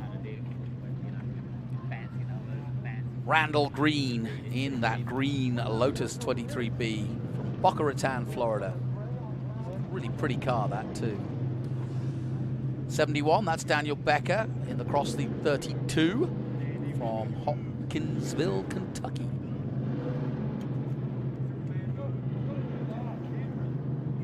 His old bell helmet on. 2F Racing, that's where the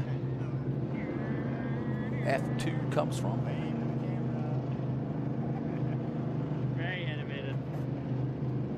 And there's the yellow and blue with those bug eyes. They're great, aren't they?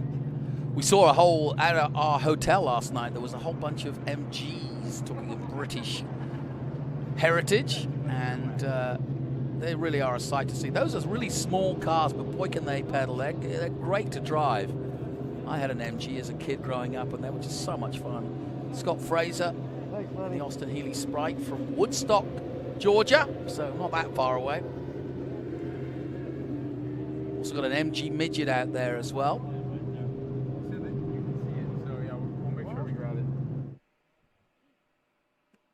And there you see the cleanup going on now, how quickly they're on it. They're putting down the dry dust. Now that basically dries the oil, and then they brush over it to effectively kind of sort of pat it down. It's like a cake at this point. And it does a really good job. I'm amazed. I talked to some of the drivers. We've had a couple of these incidents this weekend. We had one at the critical braking point of turn 10, and I said to some of the drivers afterwards, you know, how was the next lap? And he said, you know what? It was like it never happened. I saw the dust, but it was like it never happened. So it's amazing stuff. You know, about the only modern things in these cars are the belt straps, quite rightly, because you need modern belt straps and safety belts.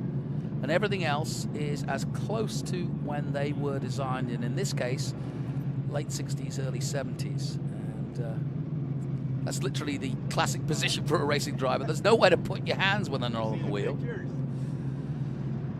Alex Fraser in the 77 MG Midget.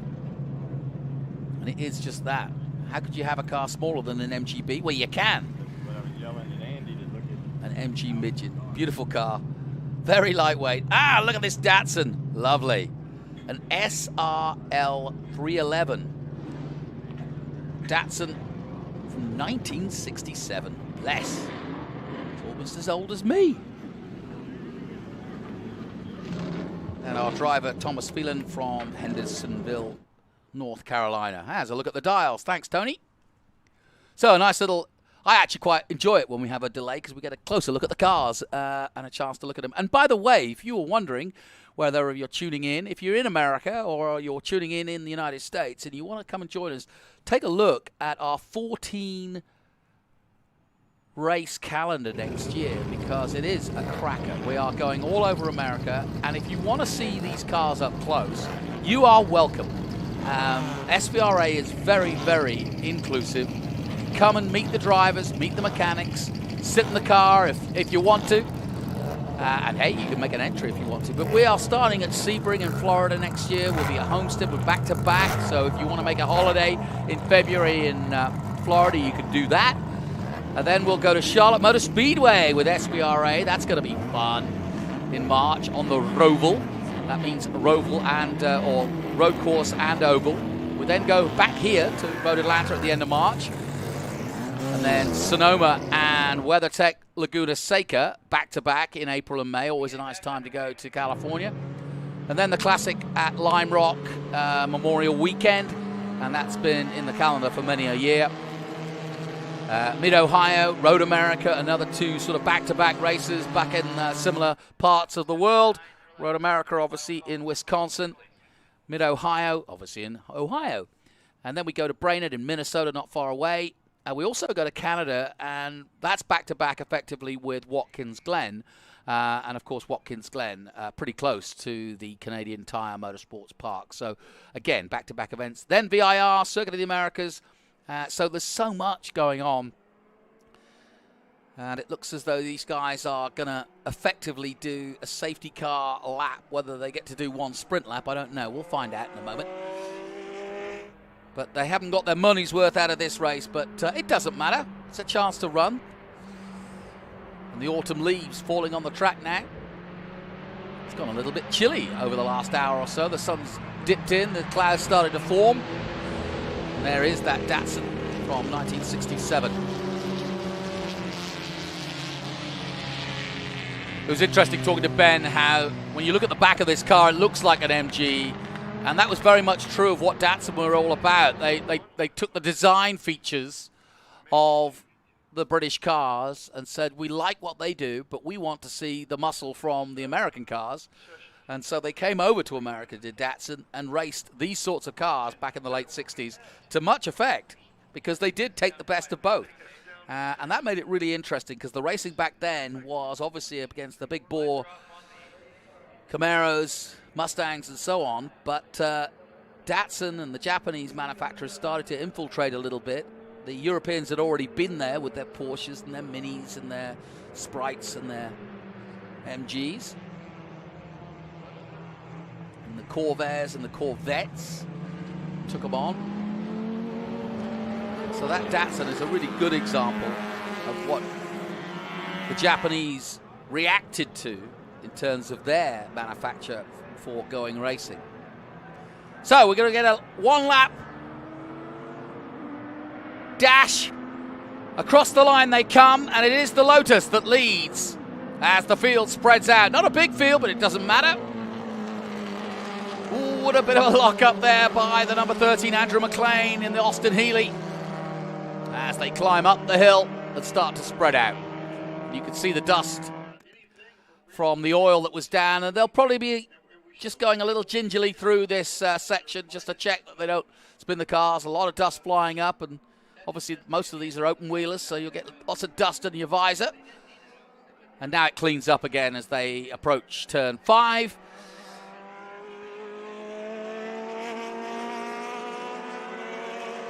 That beautiful sound. Alex Fraser heading down towards turn 6 now. And side by side into 6. Someone's got to give. Oh, yeah, I said that. They didn't. And I think the Datsun of Thomas Phelan just happy to stay at the back and let them fight it out. He's happy as he rounds 7 and down the long run, letting the horsepower go. Most of these, some of them over 1,000, but most of them 1,600s. The Datsun, a 2-litre.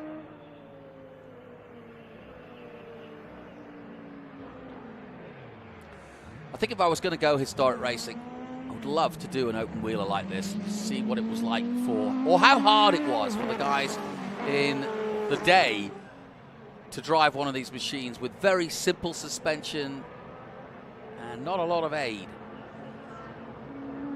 So last lap, here we go. It was a 2-lap sprint, and it looks like we're going to race on. At the moment, Robert Bowden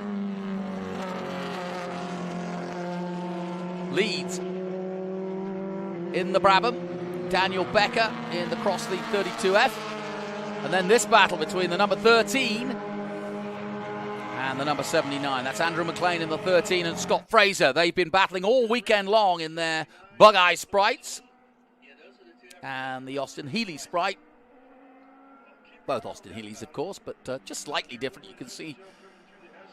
But as Ben likes to point out, you can tell they're smiling. That grill is just so cute. How can you not want to drive one of those? Might not be good on a rough, dusty road, but it's perfect for here. Now, Daniel Becker under pressure now in second place.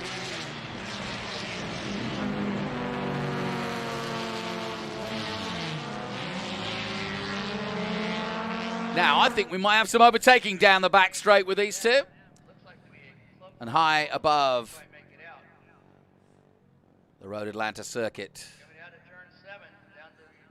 Talking of history, this circuit opened in 1970, and they've been holding continuous races here ever since, both cars and bikes. They've done bike racing here too. It's just as exciting. Vic Elford, the first winner of the first ever race here. And here they come then to the checkered flag under the bridge here at Road Atlanta. And it will be the Lotus 23B of Randall Green from Boca Raton, who takes the checkered flag. Robert Bowden taking second place. And Daniel Becker rounding out the top three. And that battle went all the way, but it was Andrew McLean who held off Scott Fraser to the end, and I think the Datsun will bring up the rear.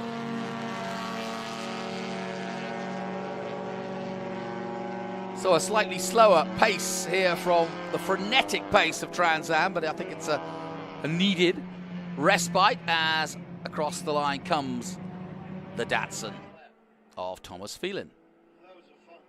So well done to the number 63. Now they'll put that on ice, or at least put it in the truck. I wonder what the founders of Lotus would have thought all these years on, that these cars would still be relevant and still be racing. Great part of history.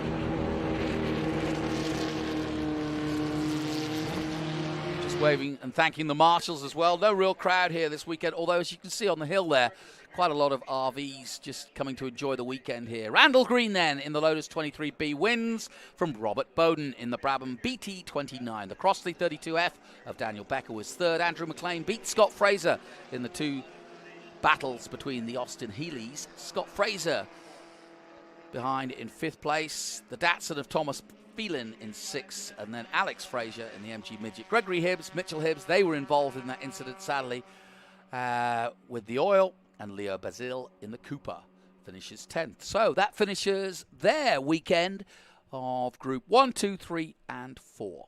We'll take a short break from Road Atlanta. We'll have more historic racing after this. What if they sold tires online? We do. We're TireRack.com. They could offer lots of tires and help you find the right tire. It's called the Tire Decision Guide. Oh, and they could ship them to a nearby mechanic. We shipped to over 7,000 independent recommended installers. This is an amazing idea. Sorry. Visit TireRack.com/Pirelli to find the full line of Pirelli tires. Pirelli, power is nothing without control. TireRack.com, the way tire buying should be. I found a place in my heart.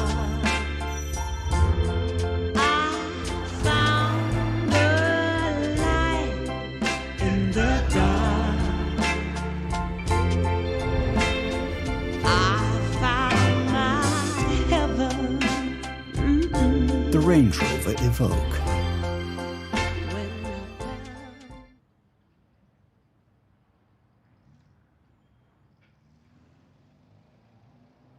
Welcome back, and you join us here at Road Atlanta for the final weekend of SVRA and Trans Am. Trans Am have put on a great show, and we've had some great champions. Just to confirm, Mike Skeen wins our flagship TA2. Ernie Francis Jr. is a TA champion for the 7th time. Lee Saunders just wins the SGT class. And Kent Waits is our champion in XGT. Now, we turn our attention to what is a very interesting class as we look at Lewis Cooper Jr. in the 9 boss class from Grosse Pointe, Michigan. And he is in the Panos DP09 for what is our Group 5, 7, 9, and 11. Some interesting cars in this, especially this one. Really like it.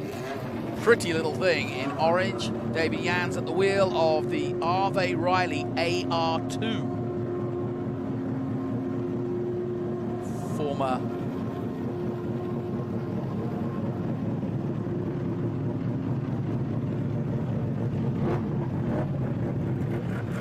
interesting, I've got a story here. This car was originally driven by Danny Sullivan, and the in-house commentator David Miller here was telling me, JJ O'Malley was telling me that they put a call into Danny to let him know that his former car was out on track. Lovely story. So Danny Sullivan in California, if you're tuning in, that car looks as good as it did when you drove it. Very, very nice indeed, and that's going to be interesting to watch.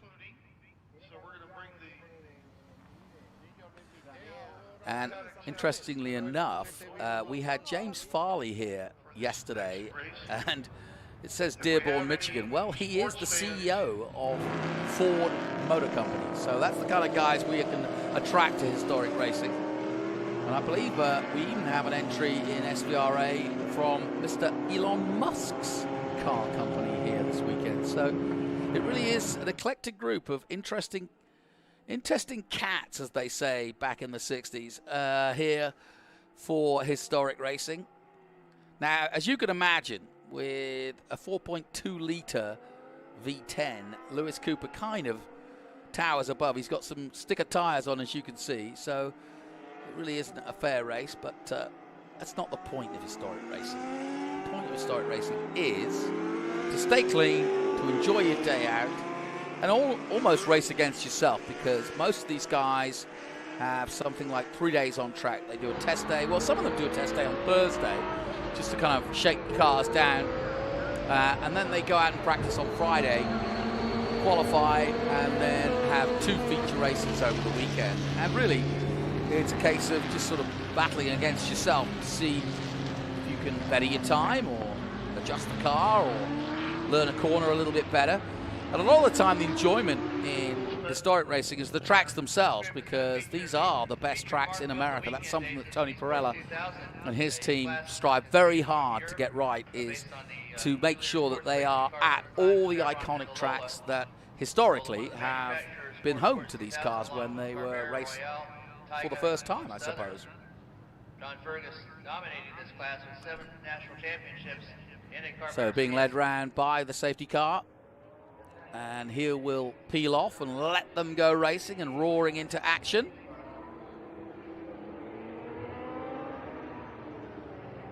Hopefully get Ben Sissel back up here, because he has a real penchant for all of these cars, but he's dealing with Trans Am at the moment, and they're effective prize giving for the finale. And in a moment, these beautiful cars will roar into action for your delicacy. Off comes the pace car. And our Group 5, 7, and 9 and Group 11 are away. Off goes the Panos.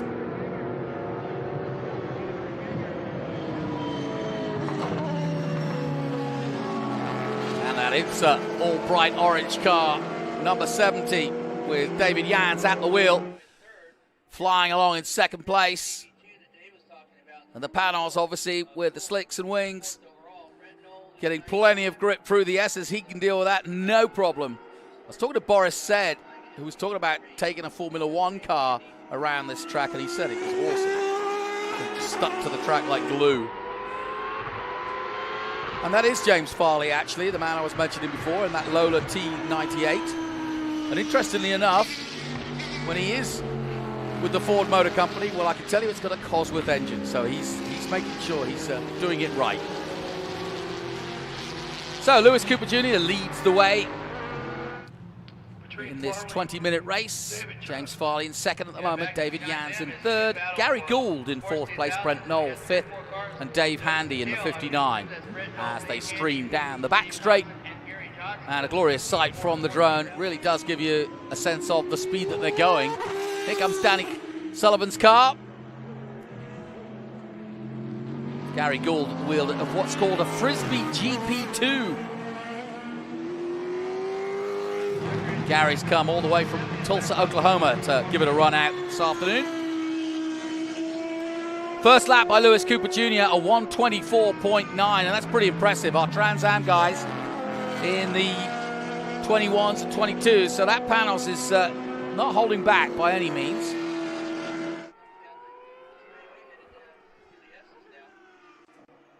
Just a great sound. I love the historic sound of these cars. I don't think there's anybody who went to a racetrack as a little boy and heard that scream and didn't think, ooh, what's happening here then? Let's get amongst this. Now, yesterday, Gary finished, fifth place behind David Jans, so he seemed to improve with the Frisbee. Looks like a massively wide car, but it's deceptive. It's almost a single-seater. And of course, Can-Am cars were the big things of the late 70s. Hello.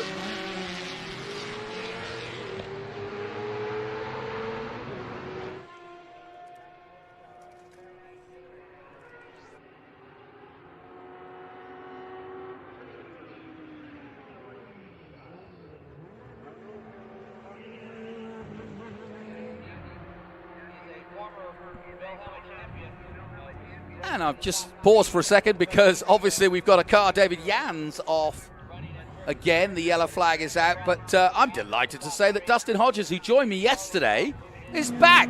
Thanks for having me again. Yeah, of course. Just ran right over here from the TA podium. Good man. What's happening out here? We talked. Was it this group we talked about yesterday? There's been so many groups. Yes, it is. That's why I decided to come back up. There was one thing yesterday that I wanted to mention to you. As soon as I walked out the door, it popped into my head. Of course.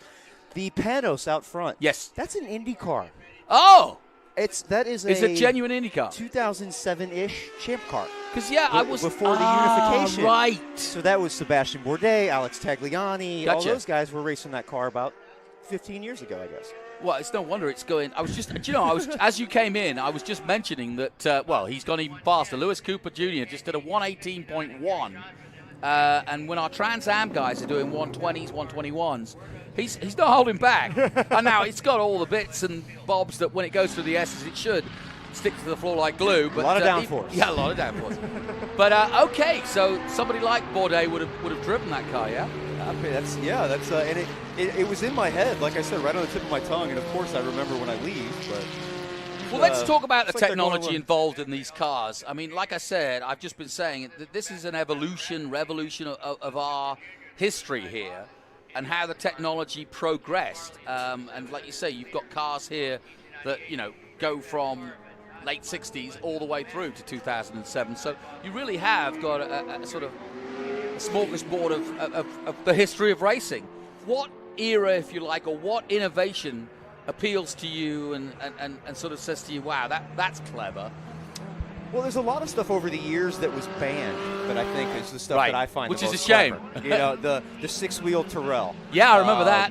The F-duct in F1 where they would cover their hand over a hole in the car to help it go fast. Like, there's all these crazy things that have happened over the years, but I think one of the biggest jumps that I find amazing is when they went from the tube-frame cars, to the carbon monocoque. Yeah. Which, like the two front-running cars, that Panos and the F3 car, that just create a much safer cocoon for the driver to live in.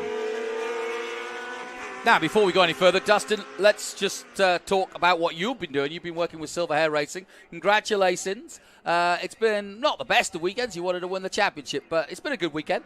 For the first year of this team, Yes. we took home second in TA2, Yep. second in Masters, and second in the Southern Cup. So That's I not think bad. It's, you got to look at the bright side of everything, and you can't win every day.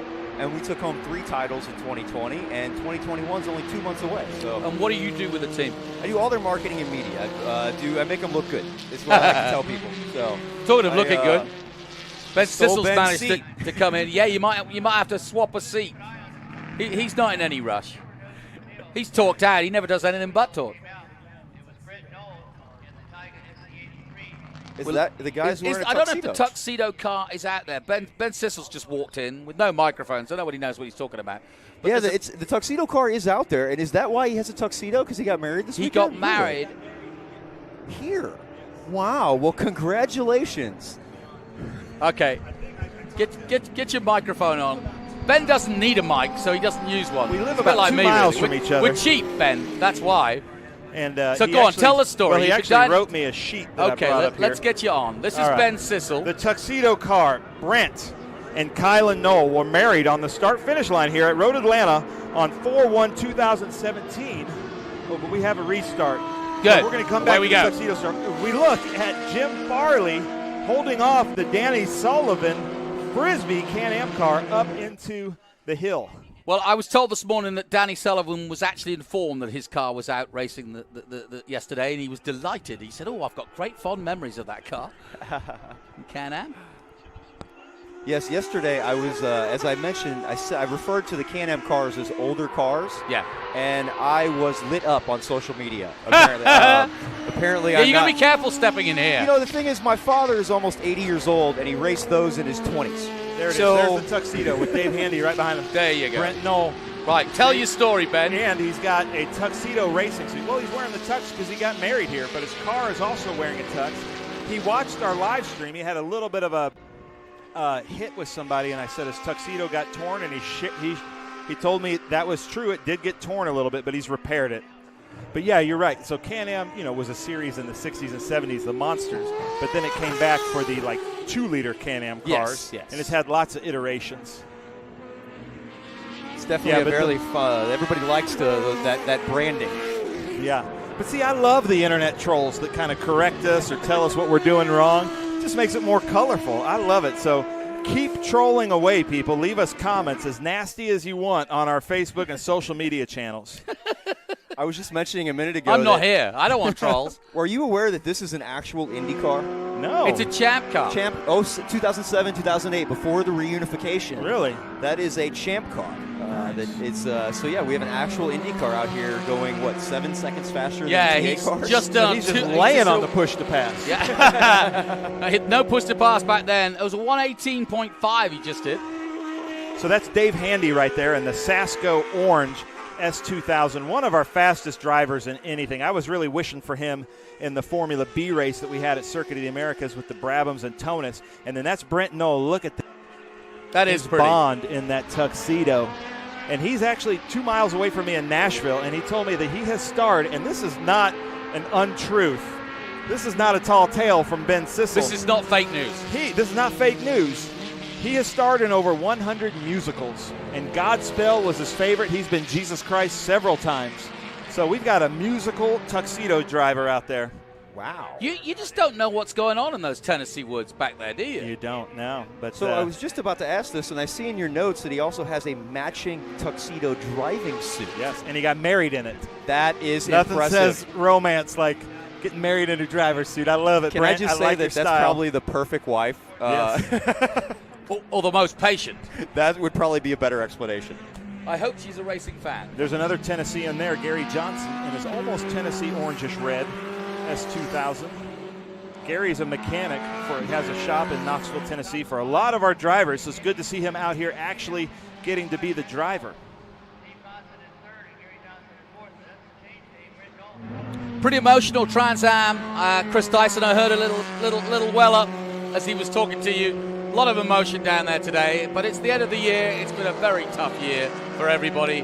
I was talking about John Claggett. It was nice to hear from him. It's not an easy year for anybody. It hasn't been, and they've done such a great job, John Claggett and Tony Perella. doing the best they can. I speak to Tony Parella quite a bit. He's done so much behind the scenes to just get us races. After Sebring, we had such a great start at Sebring and Auto Club Speedway, and then it all just fell away.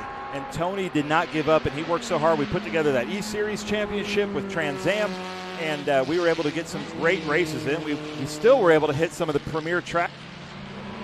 Dustin, what's happening with Silver Hair? Any plans for the future you can share with us? 2021's only 2 months away. I think the yeah, plan that's a is good point. literally, we've got Sebring and Homestead 8 weeks from now. So, I think they're same plan as this year. They've got Rafa Matos lined up, Maurice Hall. Like I said, they just took home second in 3 championships, and they're geared up to go for all 3 titles next year. I think that's the plan, and I think that's what they're rolling for. Now, listen, I don't know how you look for your drivers, but both Ben and I, we are sporting the Silver Hair. Do we? We have a 3rd car in the hauler. You guys should have said something yesterday. Well, okay. I mean that does get a really fast Ford Mustang just sitting in there waiting for a driver. Oh man, a Ford Mustang. It's what year is it? You don't know. 2020. Oh my word! No, that's way too fast for me. Well, now speaking of Ford Mustang, there goes Danny Sullivan in, but that's not a Ford Mustang. But Jim Farley is out there, the CEO of the Ford Motor Company. Yeah, I know. Is out there racing a Lola right now, and Ford has been on the podium quite a bit this weekend in SVRA and Trans Am. Yes, they have. He needs to come to more races, though. Yeah. They keep picking it up. He's the good luck charm. We had apparently. a Ford on top in TA, and a Ford on top in TA2, and a Ford on top in GT. Wow. That's a good point, yep. And that's an Indy car. That is a Panos Champ car. Yes, that's one of the fastest Indy cars we've ever made. Yeah, isn't that funny how sometimes they've now restricted cars that they're not running the same lap times they did 10, 20 years ago. Yeah, they seem to get faster even though they're technically slower. But if you've ever been to the Indy 500 during qualifying week, you can understand why eventually Arie Luyendyk's lap record might have been beaten, but my word, it was getting to the point where these cars were just flying. That's Rafa Matos told me that they actually run negative rear wing in qualifying. Wow. So just to keep them down. Think about that for a minute. Yeah. Just think about that for a second. That is a pretty car, though. It is definitely a pretty car.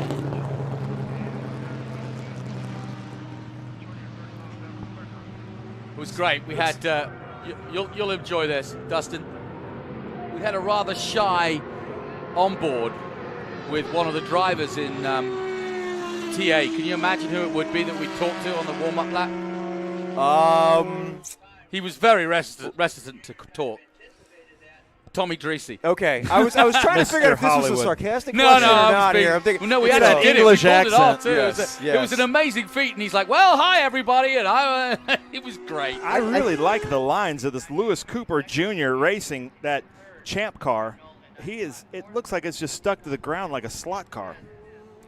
Is that all the downforce in these cars, Dustin? Oh yes, an IndyCar weighs somewhere, depending on the years, roughly a little under 2,000 pounds.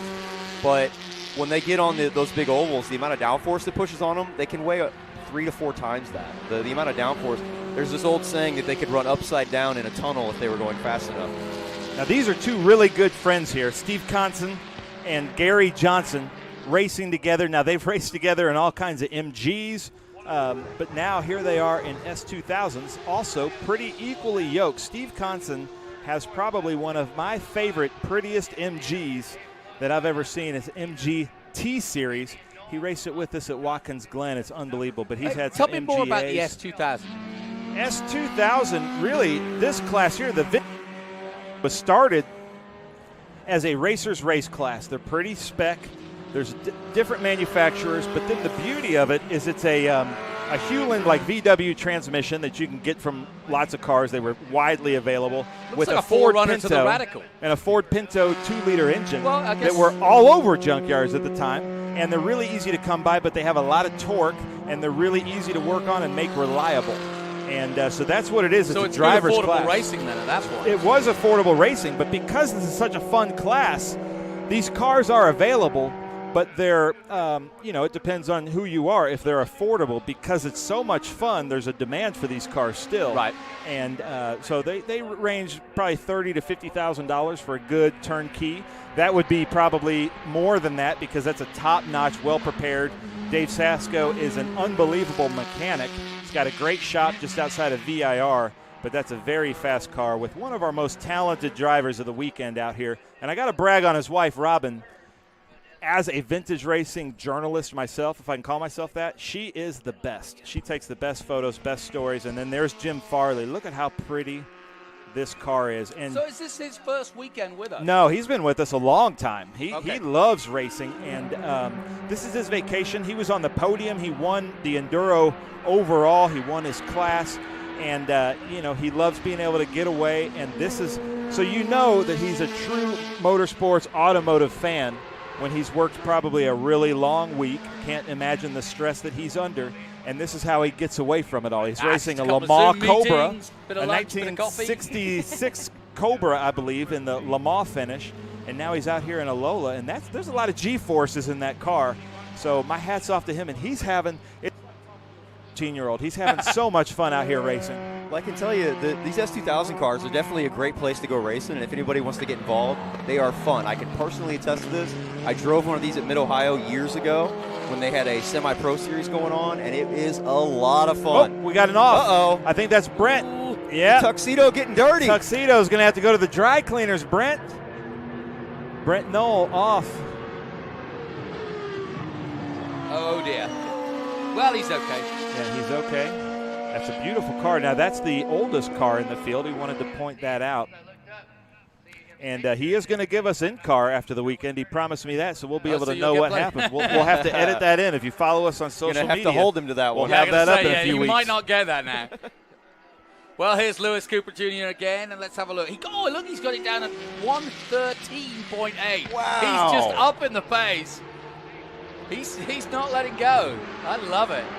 I was saying earlier, boys, it's not really a race against each other. It's a race against yourself. You want to see what lap times you can do and how you can learn these iconic circuits. That's what it's all about, isn't it? Looks like he's stuck there. Doesn't be able to get that refired. I guess we're we're going to hold off a little bit again, huh? He's not trying too hard to get it restarted. I think he's stuck there. Yeah, that's unfortunate. It's really fun to watch. The more cars on track, the better, and he might be in a place that they're going to showing a local yellow right now. I see the pace car's rolling out of pit lane right now. Yeah, well, no, yes, he is. Yeah. So that's Lewis Cooper Jr. Right by the way, he has done 12 laps to Farley's 6. So that's how much quicker he's going. He's getting his money's worth. Yes, sure. So out comes the pace car. Again, in these open class races, I have a 27 Model T, and 35 miles an hour in that just feels like, it's super scary. Yeah, you keep as that to compared yourself. to like a 150 miles an hour in a new Corvette. It probably feels about the same level of adrenaline. So even though Lewis Cooper Jr. is pulling the laps, Jim Farley might have a little bit more of his hands full, and that older Lola doesn't have all the great controls and as much downforce. But look at those two cars together. Shot. It's one of the things that I noticed over the years when you take people that don't have a lot of on-track experience, and they drive to the track, they're going down the highway at 90 miles an hour or whatever. Yeah. But then they get here, and their first few laps, it's very timid and intimidating. Yeah, it's a completely different comfort zone. The sensation of speed is different, which I think a lot of people don't fully understand. Well, and when people say why, and the reason is it's how close you are to the ground. Yep. A go-kart could be doing 30 miles an hour, but it feels like 80. That's right. So we're looking at our Group 9 first place there in that Indy car of Lewis Cooper Jr. and our Group 7 first place in Jim Farley. Our Group 5 first place is Dave Handy in that Sasko orange and white S2000. So our three class leaders are 1, 2, 3 overall in this. So we're under safety here in our Group 5, 7, 9, and 11 class. And I think time just ran out on yeah, them. I think it pretty much has done, but never mind. They've had a good run. What are you looking forward to, Ben? I know you're always looking for one. You unfortunately Well, I was on missed the your Trans 1, 2, Am 3, 4 podium group. for my favorite group. We had some fun. You know, I always say I love all cars. It really doesn't matter. I love it. You know, but you could so probably. I missed out on all my small bore British cars. But you know, it's fine. I still love all this They might racing. give you a peership for that kind of comment because nobody talks that Yeah. No, glowingly about British. I mean, they're getting ready to cars. knight Lewis Hamilton. Yeah, The honors. You might want to get in line, Ben. Dude, you can stand next to him and talk cars. I'm not sure he's an MG fan. I don't know.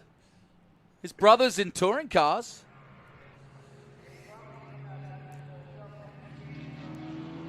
Somebody was telling me that Lewis has driven a Radical before now.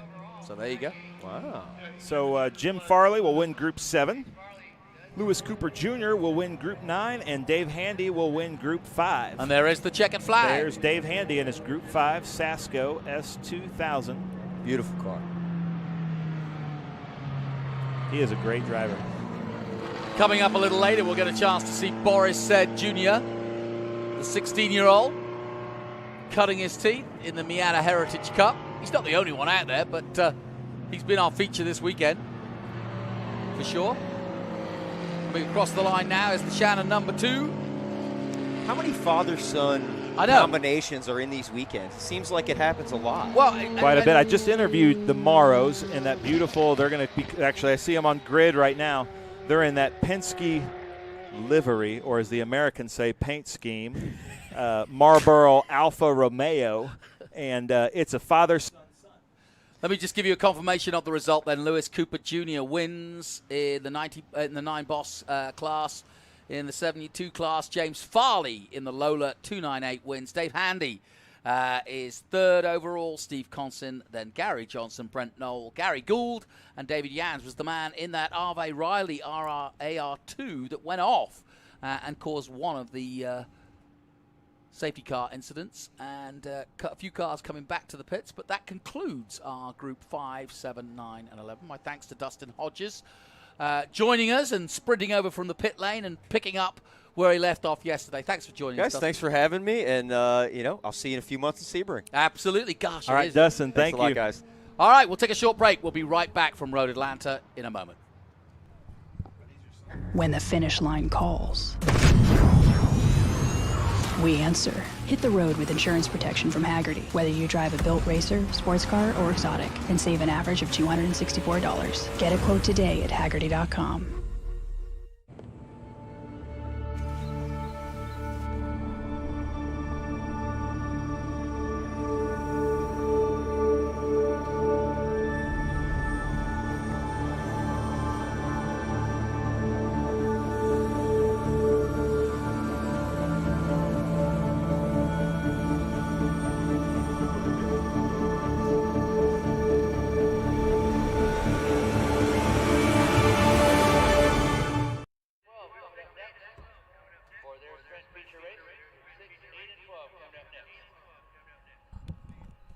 Welcome back to Road Atlanta.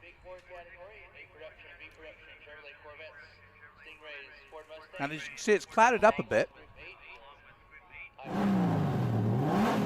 But still a beautiful day here. And talking of beauty, look at that. An Alfa Romeo ready to roar into action for our next group coverage, which will be Group 8, 6, and 12. That's some cracking cars in there.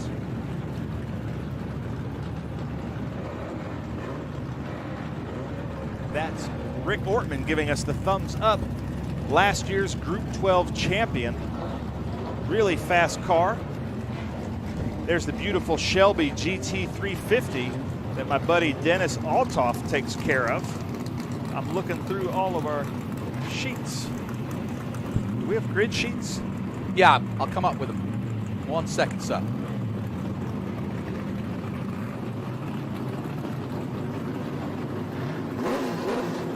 So this is that's Gary Moore, one one of my favorite cars, that Mercury Cougar. Vinyl top. Tony, if you can get a shot of that vinyl top, good stuff.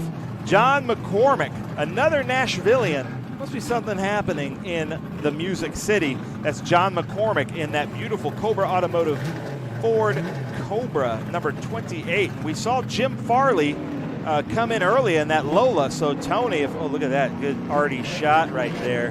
Like watching that movie Grand Prix. The next blue Cobra that you see, that was Jim Farley in that last race in that Alfa. Look at that, in that Le Mans style 1966 Alfa Romeo. So this is our Group 6, 8, and 12 race. Now, as we said earlier, they've had a feature We don't have our race today's grid sheets, though. This is yesterday's grid sheets. That's right, yeah. We need today's grid sheets, people. Get to it.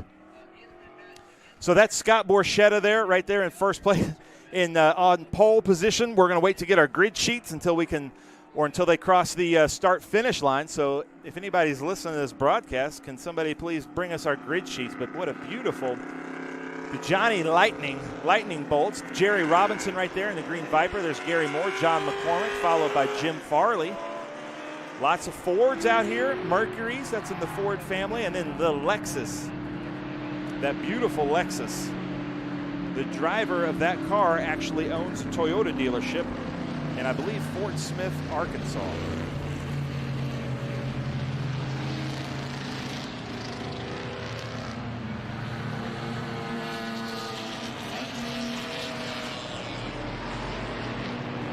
Yeah, it's a really interesting group here because you've got some open wheel cars, you've got Syntops, and you've got that Alfa Romeo, the lone Alfa Romeo in the Marlboro colours. Well, there's two Alfa Romeos. There's BMW. Look at that. So the field working their way through 67, and some of the field are already approaching turn 9.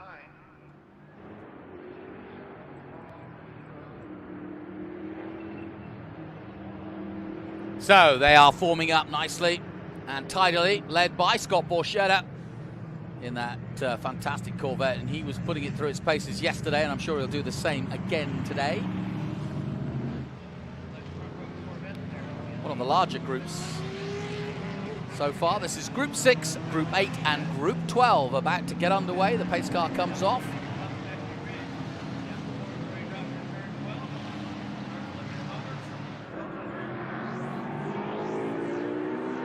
Beautiful roar of the muscle cars as they head out. Just a dab on the brakes going into turn 1. Corvettes, Vipers.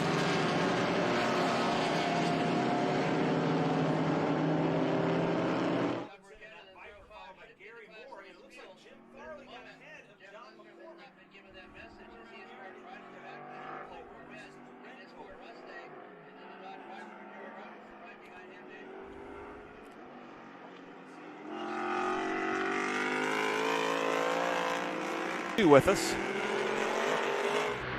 Mark Drummond in that Alfa Romeo.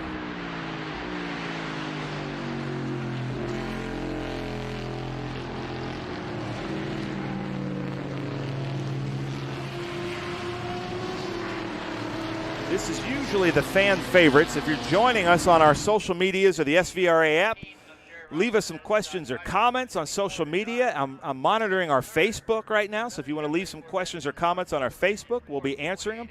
Tell us where you're watching from and what you'd like to see more of, and we will try our best to provide that to you. Yeah, and as Dustin quite rightly reminded us, we're only a couple of months away from doing it all again back at Sebring. And I know I'm excited about the 2021 schedule, 14 events, pretty big schedule. A lot of work, but it's going to be a lot of fun, I think. Yeah, that's Trans Am. We have 18. Yeah, SVRA is 18 races. As we look at this battle here between Group 12, Jerry came on top 2 weeks ago with these two cars in Group 12 at Circuit of the Americas. But right now, Jeff Lindstrom has Jerry a little bit. You'll notice the duct tape. He had an off yesterday. that his crew, Dylan Archer and Bobby Archer and Jerry, worked hard to fix. It's good to have them out here. Jerry is actually his Dodge Viper Club president out of Houston, Texas. And then that's Mark Hildebrandt racing that Duntov Corvette, trying best to keep up with him. He's Group 6. Scott Borchetta is in our A production Group 6 Corvette, and he just took off. But the car in this group that I really love is the Group 8 of the Moro. We were talking about them last race, the father, son. I never know who's in the car, but it's a really cool car, really cool story. I interviewed them today. We're going to put that up. So right now, Race Monitor is saying it's Glenn Morrow in the car, and that's Jim Farley racing Hugh Booker, Mustang versus Cobra. There is a good shot. Looks like he's getting a little bit of smoke from Mark Brumman. That's oil smoke. So I hope that the flaggers are putting out the SVRA. Yeah, it's a little too much oil to be safe, isn't it? Because Rick Ortman's right behind him. I hope he stays safe in that Corvette. You know, one thing that I've now come to realize is how important the mechanics stroke engineers of these cars are. I know a lot of people do it themselves, the owners, but you've got to have a guy that knows the technology of the era to be able to get it right, yeah? Yeah, and sadly, some of these guys that are SU or Weber carburetor tuners, sadly we're losing them, and the skill of that to actually fix and repair a car. Our generation is more of the replace the whole part than actually tune the whole part and fix it. So it's becoming scarce, and keeping this beautiful 1966 Cobra right here of Jim Farley. Look at the short, what we'd call trunk lid to keep the aerodynamics of that Le Mans style Cobra going, but to keep those cars running. It's a 1966. Being pushed to its limits is really tough to do. And so I applaud Cobra Automotive and Jim Farley for keeping these cars running. They're beautiful. A lot of work and effort goes into keeping these cars tuned up and race ready. And I honestly don't think, give it up to R&M and Cobra Automotive, I don't think Jim Farley has missed a lap all weekend. Currently in 7th position in our group races here. You're watching SVRA and the final event of the year. I still can't quite work out. You told me this yesterday, but explain how the Lexus gets in here. Well, the Lexus is a purpose-built race car. It raced in one of the race series. I'm not quite sure which. But basically, as Rick Parent, our chief of tech, says, if it's Mark Brumman is in. So he did see the smoke. So the Alfa Romeo has retired. Thanks to Road Atlanta for displaying the UR Oiling meatball flags that SVRA has made. But the Lexus is a purpose-built race car, and it's more than 7 years old, so it's out here racing with us. And we welcome, if you're watching and you're like, I've got one of those in my barn or garage, come out here and join Ron Pauley racing a Lexus, owns a Toyota dealership in, I think, Fort Smith, Arkansas, so he's doing a little R&D out here with us. Yeah.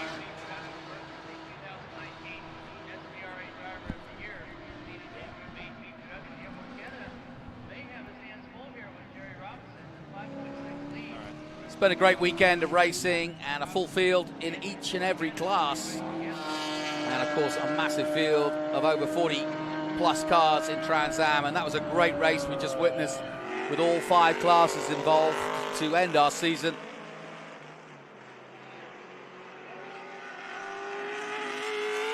And that Lexus currently in, 9th position overall with Ron Pauley? Yep, 9th position. He's racing in Group 12. So Group 12 is basically cars that are prepared after 1973 or newer. Group 6 is 72 or older, but big bore. And there's Group 12A and 12B. 12A is the higher displacement, higher horsepower cars. But I'm hoping that the camera guys can give us a shot of that Penske liveried Alfa Romeo that the Moros drove. They went to our race school, father, son, at Roebling Road, and now it's almost odd to not see them at the racetrack. A really pretty car, and they are some of the most enthusiastic people out here racing with us. You know, I think that's the first Alfa Romeo I've ever seen in all gray. It's either red, yellow, whatever, but it's, never seen an all gray Alfa Romeo. And it's beautiful. It's actually Helmet National Championship winner from 2020 this year, Mayor Primo. I hope I'm saying his name right, and that's Rick Ortman, last year's Group 12 winner. And he also went through our Roebling Road driver school to re-license. He was a Trans Am driver in the early 70s, and he decided to come back to racing, so kind of got his little brush-up testing with us at Roebling Road, and he's been back out at nearly all the races the last 2 years. So we welcome Rick Ortman. Love having him out here in that beautiful Group 12 Chevrolet Corvette, number 26. But I'm hoping our camera guys are listening. I really want a shot of that Alfa Romeo because, man, does it show up on camera. It's showing that Mike Levine is out there. So Mike Levine was in a Group 3 Corvair. So if we get a shot of that white Corvair, it had drum brakes, making it a Group 3. The drum brakes weren't working, so he went home 30 minutes away and put on his disc brakes, moving him to Group 8. And hopefully he's out there running that beautiful. That's right. He's coming right by us. So he's on camera 1 position, right behind Scott Borchetta. If the camera guys are listening, that's Scott Borchetta in the 05. And then there goes that Alfa into turn 1.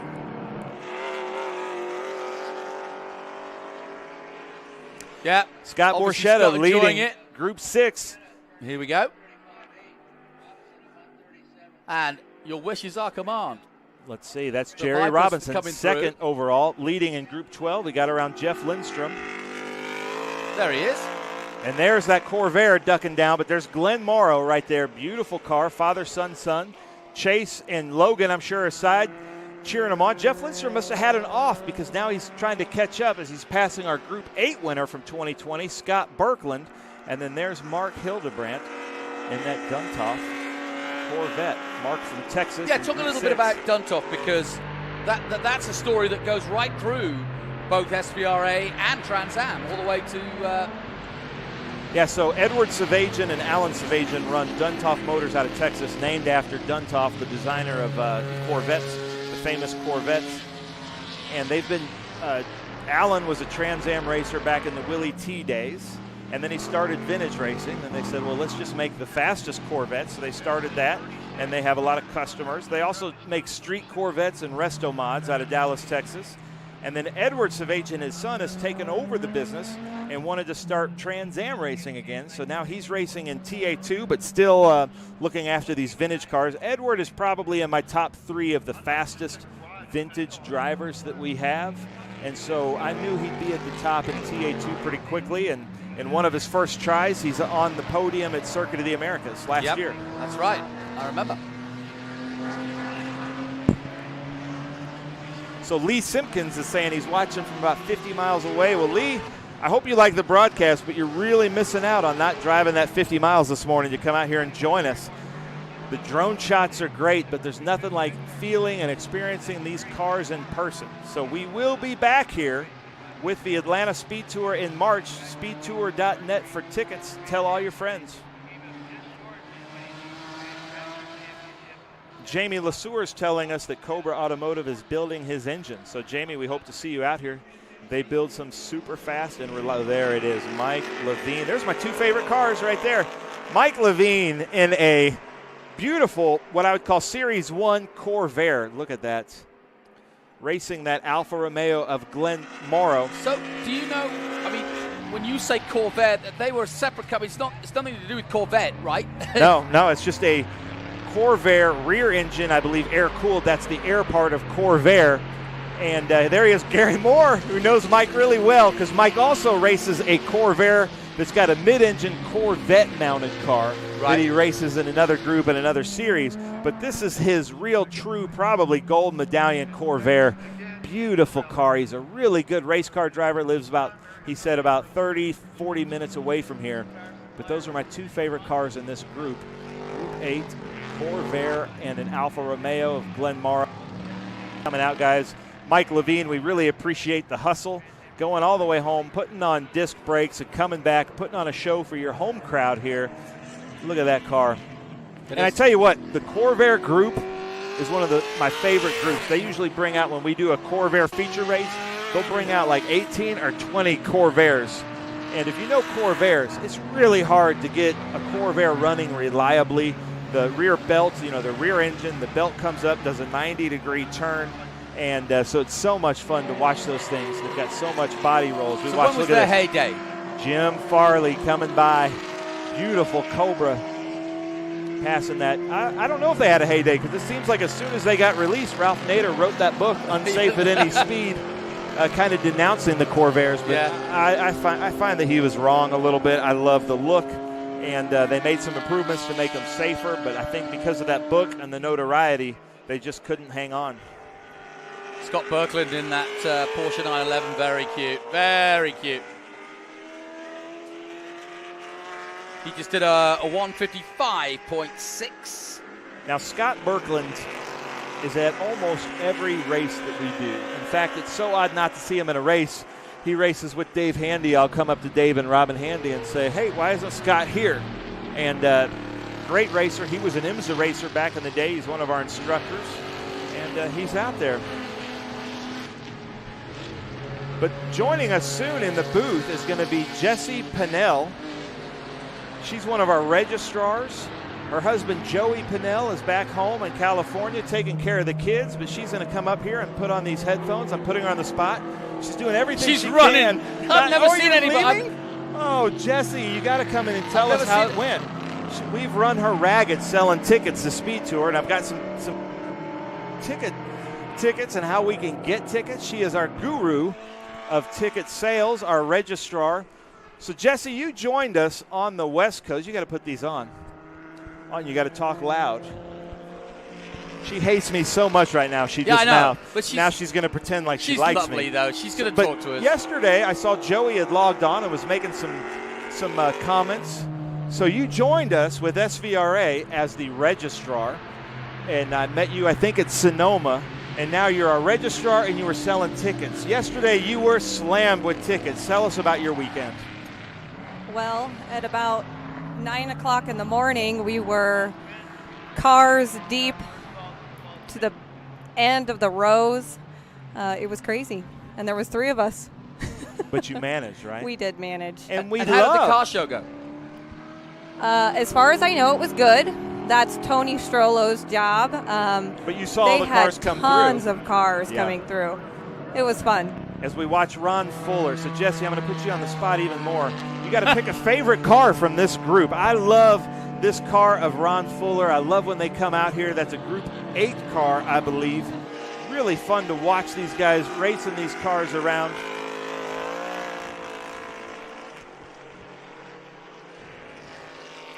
Ron Fuller in the 1977 Datsun 200 SX. I'm giving Jessie the list that we have right now. Is she picking one?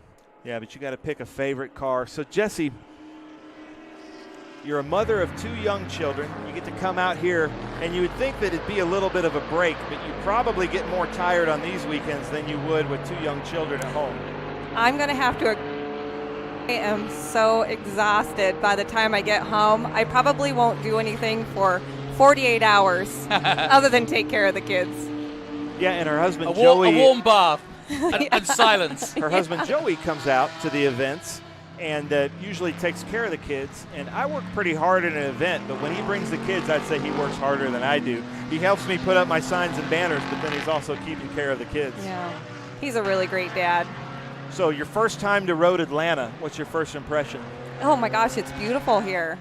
Georgia is really gorgeous. Yeah. Uh-oh. I love it. Do I hear the tone of a potential Californian looking around at Georgia. Look at it. Yeah. Potential transplant here? You may have already known that. Maybe a little birdie told me. As we watch John McCormick, that's a pretty car. Not only that, he's a veterinarian in real life. Oh. So if you like animals, you got to be cheering for John McCormick. Out of Nashville, Tennessee, racing with Cobra Automotive. And John and his wife are all about vintage racing. She loves watching it. I was up at turn 10A today during the Enduro, and she's up there as a spotter. I was setting up a camera, and she's up there spotting, telling them where the cars are. So she loves it just as much as he does, and we love seeing that. So Jonathan, you got to pick a favorite car in this group too. Well, I think I'm with Jessie on this. I think John McCormick in that Ford Cobra. Oh, she hasn't picked. I picked for her. She's going to speak for herself. All right. Well, I've got with the Ford And if Cobra. you're at There it home is. watching, let's hear about your favorite car. Leave us in the comments on Facebook. I'm watching Facebook right now. I just think and I love it. that looks fun to drive. He looks like he's having fun. It looks as though it's got plenty of grip. It's sticking nicely to, because that first corner is tough. You know what? We're getting yelled at by Jim Harris on here. I love it, Jim. We're going to announce the cars that we're seeing on camera now. So that is Gary Moore right there in that beautiful Mercury Cougar with the vinyl top. Gary also races a Shelby GT350 with us, a Lola GT40. But there's that Mercury Cougar. I am loving this car. Always one of our fastest drivers in Group 6 as he's passing this beautiful Ford Falcon. Who's racing the Falcon, Jesse? That's Bradley Steele. What year is that Falcon? It is a 64. Oh, and Jesse has just now taken another job at SVRA, is going to come into the booth and commentate with us. I love it. Good stuff. You're more than welcome. So see, Jim Harris leaves a comment that he'd like for us to follow the cars on camera, and we're going to follow his directions as we come down here the back straight. Looks like McCormick may be coming up and passing. That's Mark Hildebrandt right there with his GoPro on top of that car. And who is in this beautiful Shelby GT350, the number 74, Stephen Coleman. with Dennis Altoff, his mechanic, probably on the side of the track telling him what cars are coming up as we see Mayor Primo in that Alfa Romeo. But Mark Hildebrandt leads the train down what we would call the historic S's at Road Atlanta. I like the look of that car. Have you picked a favorite yet, Jesse? I'm trying. It's hard to pick one. It is. But I'm not a very political person. And, hey, I'm picking two cars that aren't British, Jonathan. That's, You would think I'd pick the Cobra since they have some British lineage. But for me, it's that Corvair and the Alfa. But this, these Shelby. All right, Jesse, I got one for you. GT350s See, how about this? You're looking at the 74, but behind it is an all-gray Alfa Romeo. There it is. Mayor Primo's out. See that, Jesse? Oh, yeah? That's a dove gray Alfa Romeo going through turn 7 there. I was going to pick an Alfa Romeo. There you go. Well, you've got two to pick from.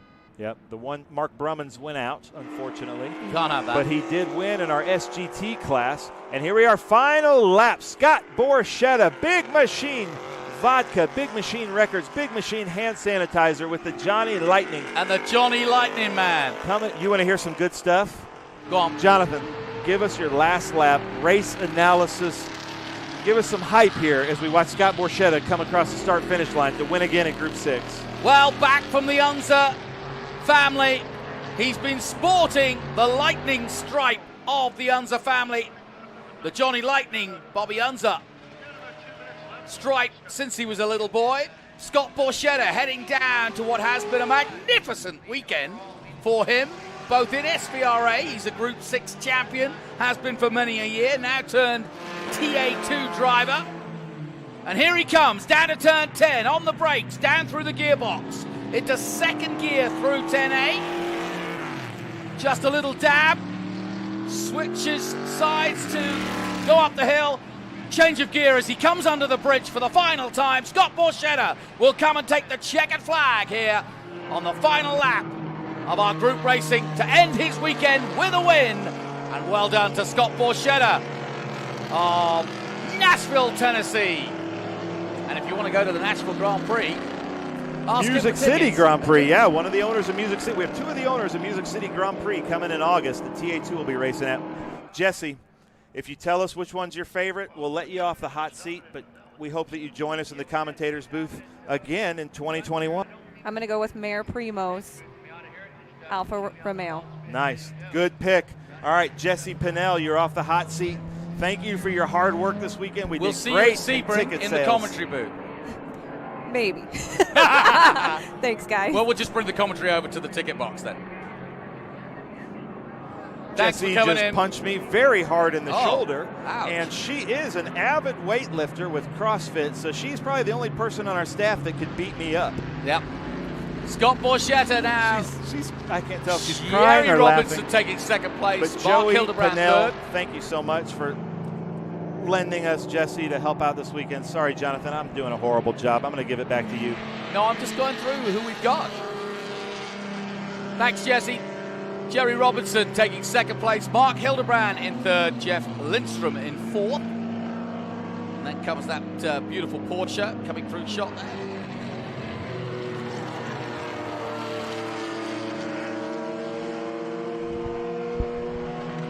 John McCormick, he's raced the V-Rock with us quite a few times. He's been partners with Lynn St. James, one of our avid racers in Group 6 with Kurt Voigt's group, the Cobra Automotive. There's some beautiful cars in this class, Jonathan, but take us away. Yep, Scott Borchetta, as we heard there, the Chevrolet Corvette winning in handily, obviously. Jerry Robinson second, Mark Hildebrand in the Chevrolet Corvette taking third, Jeff Lindstrom in the Ford Mustang Coupe in fourth place, Gary Moore in fifth in the Mercury Cougar, and then it was the Ford Cobra, my favorite car out there, John McCormick taking sixth place, James Farley seventh in the Ford Cobra, and then eighth was Hugh Booker, and ninth, Ron Pauly in that Lexus, the unique Lexus in a field of quite different cars. And Rick Altman in 10th position. So that's how they rounded out our Group 6, Group 8, and Group 12 Race 2. We'll take a short break from here in Road Atlanta. Join us in a moment. More historic and vintage car racing coming. I'm Willie T. Ricks.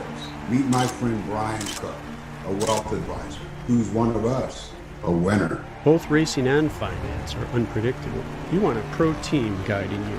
Brian and his team work hard to keep you winning in life, not just financially. Get to your goal faster and enjoy the drive more. Schedule a free conversation with Brian at Cook Wealth Management, SVRA's official wealth management company. And join Brian and me in the winner's circle. I travel a lot. Whether it's a meeting in New York or a car auction in LA, I trust only Passport Transport to deliver my car. With their up-to-the-minute GPS tracking system, I know exactly where my car is at all times. They take the extra step to secure my vehicle's safety, and their pickup and delivery service is truly door-to-door. With Passport Transport, I know my car's in good hands, because they're car guys too. I'm Roger Van Ness, CEO of Kemp Auto Museum, and this is why I'm a Passport Transport customer. Welcome back to Road Atlanta, and we've got something special coming up because look what we've got coming now. We've got the Miatas, and I'm looking forward to this one. We had a lot of fun with this one yesterday, and it's quite an interesting group of drivers, young and old, or young and experienced, I should say. But they put on a good show yesterday, and I think they're about to do the same again. Good track for Miata Racing, I think. It really is. I don't know if there's a bad track for Miata Racing.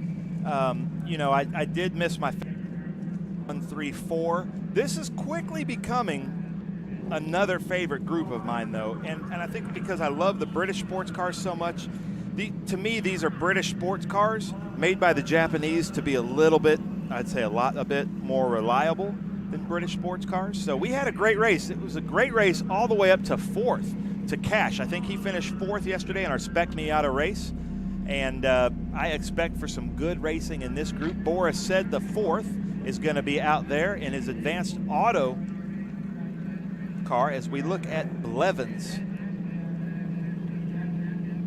So here we are at the grid, and I'm trying to get my sheets in order so we can call this race. That's Skylar. That's Cottrell, who is from here. Remember, his family member was texting us yesterday or leaving comments. Wasn't it his mom? He's 17, right? 3 generations of racing right there. He's 17 from the area. There's Bill Miller. And that was Boris Said Jr. One-of-a-kind leather items, wallets, totes, portfolios, clutches, purses. He had a great gift idea. Wolf leather on Bender Road. I don't have a grid sheet for the Spec Miata race, do you? All right. We're running on empty here again at Michelin Raceway Road, Atlanta. We don't have grid sheets, but See, Jessie Pinnell's still in here, and she's going to go run and get us grid sheets like she needs something else to do. But it was cool to see Becky Pengraff is watching us. She left a comment, Jessie, that she loves you. I think up in timing and scoring. Becky is one of our chiefs of grid on the West Coast, and her husband, Bob, vintage racing photographers. So thanks for joining us, guys. We hope to see you next year when we come back to the West Coast. So, Jonathan, this Miata class, this got us in a lot of trouble politically with vintage racers. Vintage racers, for a while when Tony Parella first introduced this, were upset by the Miatas because they had heard all the rumors about the banging around and the bump drafting. Yeah, and around the world, Miatas do bang and bump, if don't you've they? ever been to a Tony Perella drivers meeting, he can be a sheriff and lay down the law. And, we explained to the Miata drivers that this is vintage racing. It's no contact sport. And at first they were all kind of reluctant to join in on that. Right. But then the more and more they race with us, I keep hearing from these drivers that they love this style of racing, that they can paint their car once and not have to worry about painting it after each weekend. We asked them to prepare their cars to look like vintage race cars, meaning the panels match, there's no duct tape holding things on. And they love it. So they know that coming in like here, last lap into 10A, that you're not going to get punted by somebody behind you. And it's really, really tough racing because a lot of the skilled Spec Miata drivers would kind of use the other drivers to bump them through the turns, and try to keep up. But here it is wheel-to-wheel racing, but no contact, which means you've got to be a lot better driver to be up front in this mixed group of NA, NB, Miata Mazda Heritage Group with SVRA. So if you have one of these Miatas in your barn or garage, get it off the mothballs, get that thing fixed up, and come out here and race with us because this group is growing. I think we had 35 with us at Road America. As I'm going to send the call over to you, Jonathan. Here we go then. Now watch for a couple of things. There's a lot of strategy involved in Miata racing. We'll get to that in a moment as they come under the bridge. 2 by 2. Nicely formed. That is. Look at that. Vintage racers that were Miatas can't vintage race. Look at how well formed they are in that group. And they cross the line now, and away we go. Tom Fowler leading the way. This the Miata Heritage Cup, race 2. They raced yesterday. Fowler on good form there. Robert Spence goes into second place. Finetti, Robert Spence and Tom Fowler had a great battle yesterday, and I'm sure they're going to be doing the same again today. Yep, same group of 4 pulled out ahead with Cash right behind in 4th place. Christian Blevins and Skylar Cottrell. The man who impressed me yesterday was Finetti and Cash. Mark Cash in the all black and yellow with the yellow wings. There he is. 00. Thank you, Hamish. Spence takes over. Passes Fowler after 5. Got a better run out of 5. And look for Anthony Frenetti to duck under. Anthony Frenetti is in the NA. A little bit underpowered from those NBs, but has great power. And there is Boris Said, the 4th. Did you hear Boris's comment? Boris Sr.'s comment? Yeah. He was as nervous as he's ever been. Yeah, actually, I was sidetracked with him at turn 3 on Boris Said Jr.'s first lap. And he turned around to me and said, "This is the most nervous I've ever been at a racetrack." And to know the kind of scraps that Boris Said has been in his lifetime, to say that, and the reason why is because it's tough for these fathers to have their sons and daughters out there racing. To see that, you don't think about yourself when you're in the car, but you have too much empathy and love for your. Spence takes the lead. As they come, we've got a really good opportunity here because we're really going to get to see Miata. This is why, because of this drone shot. We've got 2 big straights here. This one coming up, and then, of course, the back straight. But it's the back straight to concentrate on because that's where the strategy comes in. Once you get in a group, you could go faster. It's like a peloton or a sort of Tour de France type bicycle race because you can push each other forward if you get into groups and sort yourself out and then slipstream. And then it becomes really quite an interesting battle because you form these groups and they'll kind of do it subconsciously but also consciously and then try to race each other and give each other the advantage. And it's all about timing. It's all about strategy. But they kind of know each other's game, don't they? They really do. And they work together as a team until it's and then it's all bets are off. All bets are and off. Sometimes they'll point each other as a fake, but they do want to work together as a team, especially this back group led by Cash. If he can get in a group 2 or 3 with that pink car of Cottrell, they'll be able to catch this. I've heard from the Spec Miata drivers that the fastest train is 4 cars, So if they can get in his 4-car train behind, after 5, it starts to drag. They said 3 or 5 isn't as fast as 4 cars. But That's if you watch Spec Miata Racing, sometimes there's a train of 24 cars. Well, now this is the shot I'm talking about. The drone gives you a really good example. The top 3 forming a group. Then there's Cash in 4th position. But like you say, he hasn't got a group. There is a small group forming just further back in 6th, 7th, and 8th. But the second place went side by side there. I think if they would have stayed in the train, they'd have had a better time coming up early on in the race like this. Now, last lap, it bank passes. Aha, here's a pass. But did the lead group there, Ford, pull away from the chasing group, you think? I think so, because they've stayed pretty tight. Jessie's just come in and she's in tears. She said she came in empty-handed without grid sheets. Oh, well. It's all right. We forgive you. Now, Jesse, just give me a thumbs up. You got to like this Miata racing, right? Yeah, 2 thumbs up. Nice. Thumbs up. That's Bill Miller, currently in 6th, 5th in NB. So, Bill, thanks for coming out, racing the 17-year-old at Cottrell. NB and NA. The NBs are the newer cars, and we were talking about that. It's just a designation on their VIN. But Okay. I think they started out, and maybe people can leave us some comments. I think they started out as 1.6 liters, then went to 1.8. But I'm sure we've got some Miata trolls on our SVRA Facebook that would love to give us exactly what it is. But only in Japanese, I'm going to read please. your name, so you better be right. Yeah, but only in Japanese, please. We've got cars from 1990 to 2001. As the number 49, Alan Cross makes a move at turn 6. And you can see how quickly they're spreading out. Boris Said Jr. not having as productive a day. He's a little further down than he was yesterday. He's down in, 9th position, but I think he got up as far as 6th at one point in yesterday's race. Delaney Calhoun, currently 19. Comes Here the comes train. that lead group, yeah. Anthony Fornetti, a little bit Look too how- far he's- back. He's almost on top. He's in a Spence. That's good. Having to defend.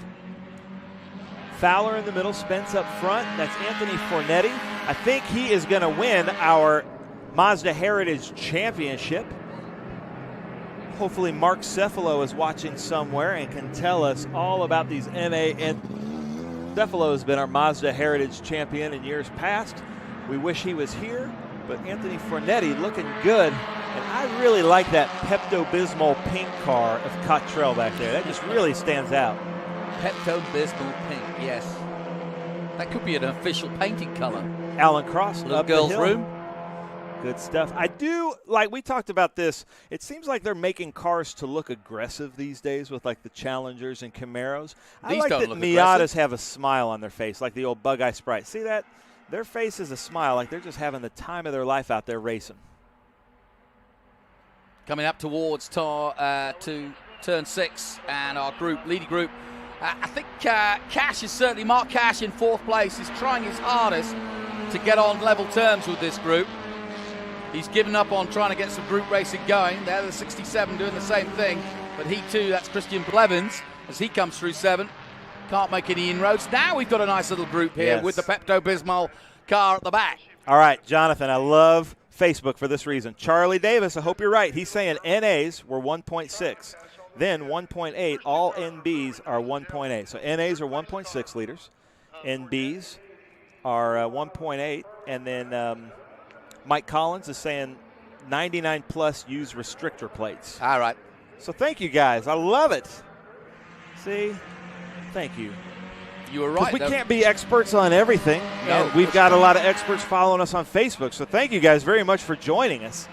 And this is some good racing. Yeah, it is. This lead group. But look at Cash. He's coming. Mark Cash doing a good job. I'm going to take a look at his lap time as he crosses the line now. 1:45.5.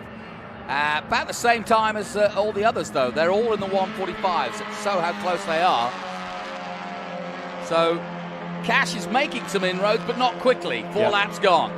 But again, like vintage racing, there's great pack racing throughout.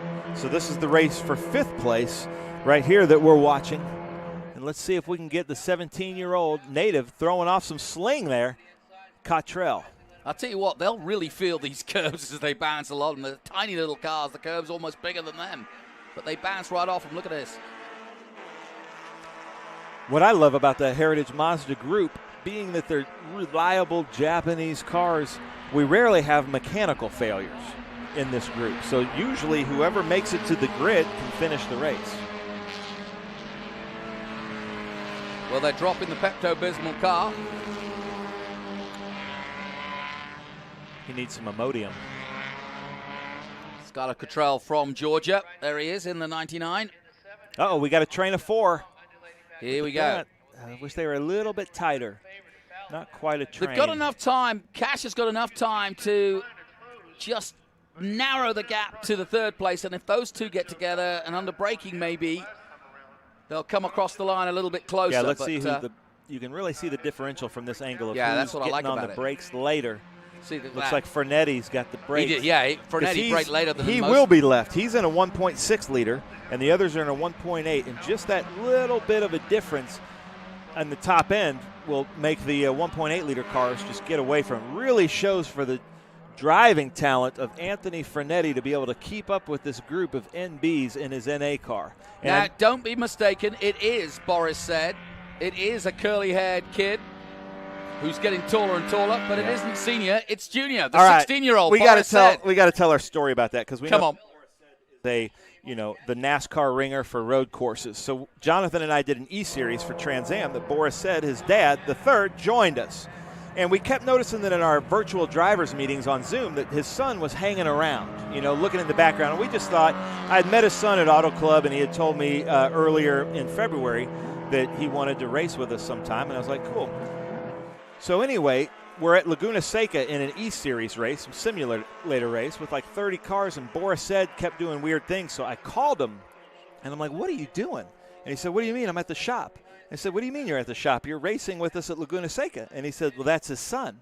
And I said, well, you can't do that. That's against the rules. And he said, it's not against the rules. If you read the rules, it said the driver's name has to match the driver. And my son, Boris said the fourth, is racing in my simulator right now while I'm at work. That's how cool smart. is it, though, that Boris said making a career out of being the ringer has a simulator ringer in his son. I just thought that was so funny. Always bending the rules, these drivers. So back to the leaders, and they're still the same as they were before, although now the 68 of Tom Fowler has taken up the lead of the group. Robert Spence still in second, and then Fonetti in third position at the moment. And from high above, you can see how Cash has caught up. He's not that far behind now, Mark Cash. And last lap, a 1:44.6. They're all going quicker. They're now in the 44, so they've all upped the pace. And I think that's because they're forming this group that is pushing them all forward. Yeah, and, it's all about weight, too, with these Miatas. Watch the front tire and rear wheel of Anthony Frenetti lifting off. But, they've burned fuel. So a gallon of fuel weighs about 8 pounds. So let's say, they might have lost 16 or 20, 25 pounds so far. That makes a big difference in a car this light and nimble. This could be a really nice finish to this one because these guys are all going to clamp up together. I like those gloves. Look at those Dayglow gloves. It shows how bad his hands are moving in there. Keep it up, Cash. It's a dash for Cash. So Tom Smolinski says the Miata is an MG that works. And I couldn't agree more. You Americans, you're so rude about the British cars. Are you saying that British cars? You basically saying that the Miata is a reliable other MG? Than a Jaguar or Aston Martin. I love to drive a Jaguar. The other Leyland cars were beautiful, but not quite reliable. No, that's true. Those Lucas parts were never really. We'll call it engineered obsolescence. Yeah. That wasn't our finest moment. Design, beautiful. Pretty cars, fast cars. We might have a pass. Here we go. Spence on the inside of Fowler. Spence back into the lead. Now, come on, Cash. Catch him up.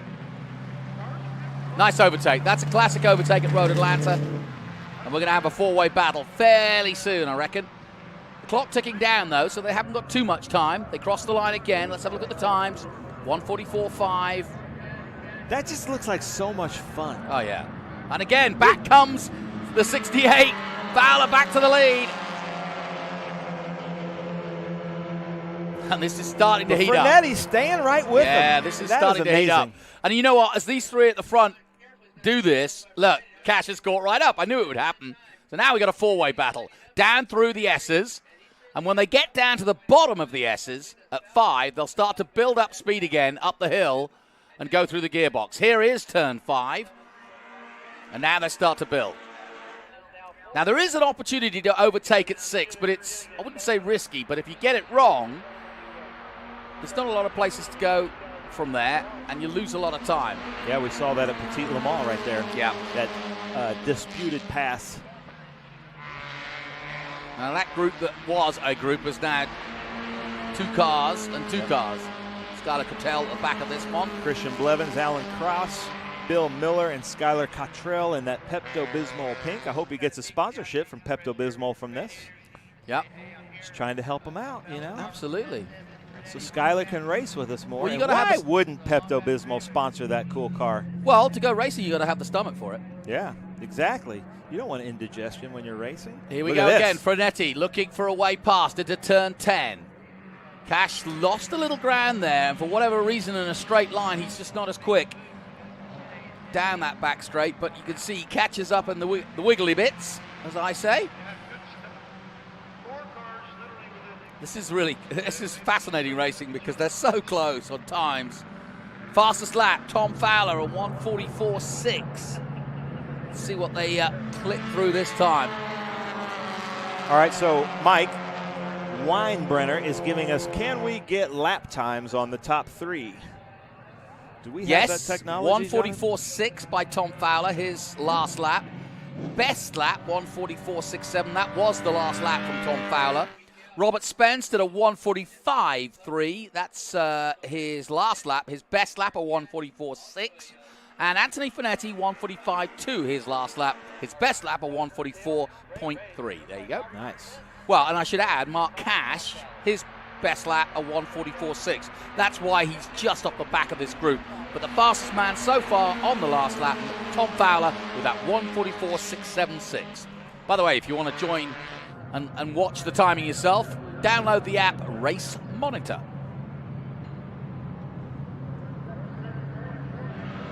Calhoun. Delaney Calhoun. You know, I haven't seen Yusuf Muhammad out there.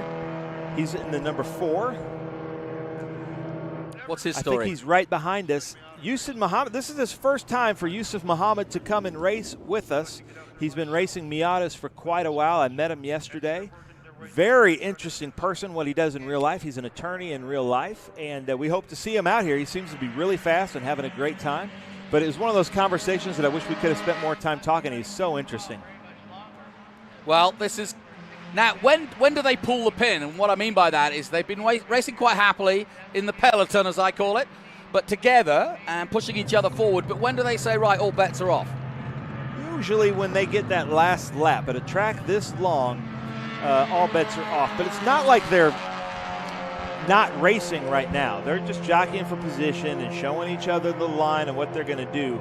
But then you're going to see it go up a notch, if you will, once we get that last lap sign. Well, you got to hit your marks. That's the key. It may look as though they're not racing, but of course all of them are going through the gearbox and hitting their... That's Christian Blevins we were looking at there, and that white number 67. So if you're looking at getting into racing or vintage racing, you know, there's an old saying now in the SCCA that the answer is always Miata, and I'd say if you want to start racing, look to this vintage spec Miata. My buddy Yusuf Muhammad, thank you so much for joining us. He's in that number 4. He was deciding between coming here or going to a race at AMP, and he decided to race with us for the first time. So, Yusuf, I hope we see you many more times. He's 11th at the moment behind Delaney Calhoun. There he is. It's a good race, though. See, I love this pack racing in these vintage series. So that's an NB versus an NA. I like the single stripe he's got going up the hood there. It's good stuff. And he's telling us he's turning right. Oh, he's turning right. That's polite. It is. He obviously he clearly hasn't raced long if he's being that polite. Yep.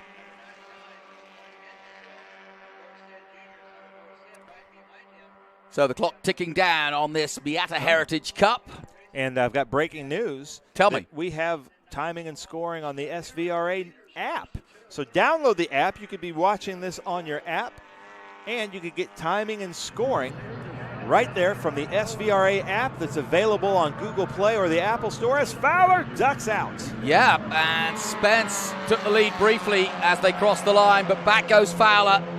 This is a really ding-dong battle down. Finetti's not done yet. Finetti body roll, look at that. Yeah, he's looking for a way past as they go towards 2 and 3.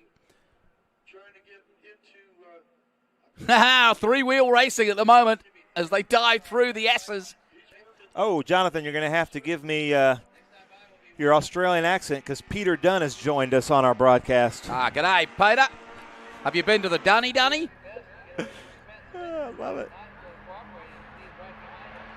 So, Peter, thank you for joining us. Mind if we call you Bruce? And I love what I'm seeing from Vintage Racing in Australia and New Zealand, but especially the TA2 racing down in Australia. We've been following them, and we're on the final lap, so we're in the last couple turns here, Jonathan. That's why everybody's getting a little bit more racy. This is going to – now all bets are off, as we said. They come out of 7. This is the long run down towards turn 10, which is really where it all happens here at Road Atlanta. That's the kink at 9. They'll pop into view any second now. Here they come. And when they do, then we're really going to see some action, I hope anyway. But it was all sorted out. Here they are. Look at this.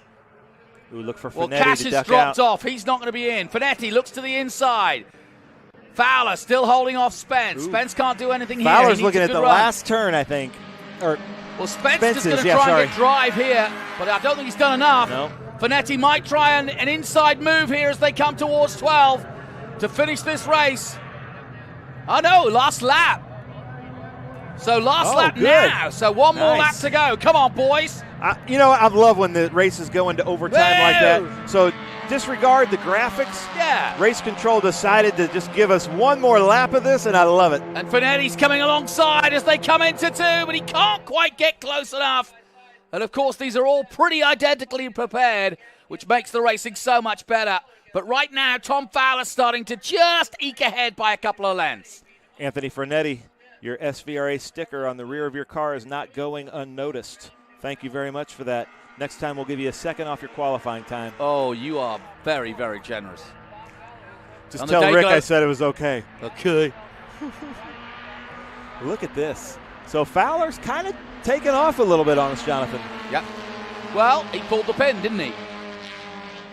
But I think also with Finetti putting as much pressure as he is on Spence, I think that might have just unsettled Spence. And we'll again see the long run down from 7 to 8 for the final time. Mohammed looks as though he's going to finish in 11th place. Good start. But look at Finetti. He's pretty tight. He's Staying very with that tight NB in third. and that NA. Watch the white car in 3rd place, folks. Out of 9 they come. Nip and tuck. Finetti goes to the outside. Spence will cover the inside. He's going to try to outbrake him, but Spence has got it covered. Nicely done. But it looks as though Tom Fowler is going to take the laurels and take the checkered flag. He comes down the hill for the last time.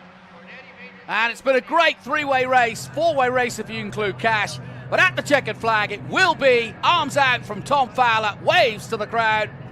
And Robert Spence takes 2nd place. Anthony Finetti is in 3rd. Mark Cash is 4th. Alan Cross is 5th. And Christian Blevins takes 6th place.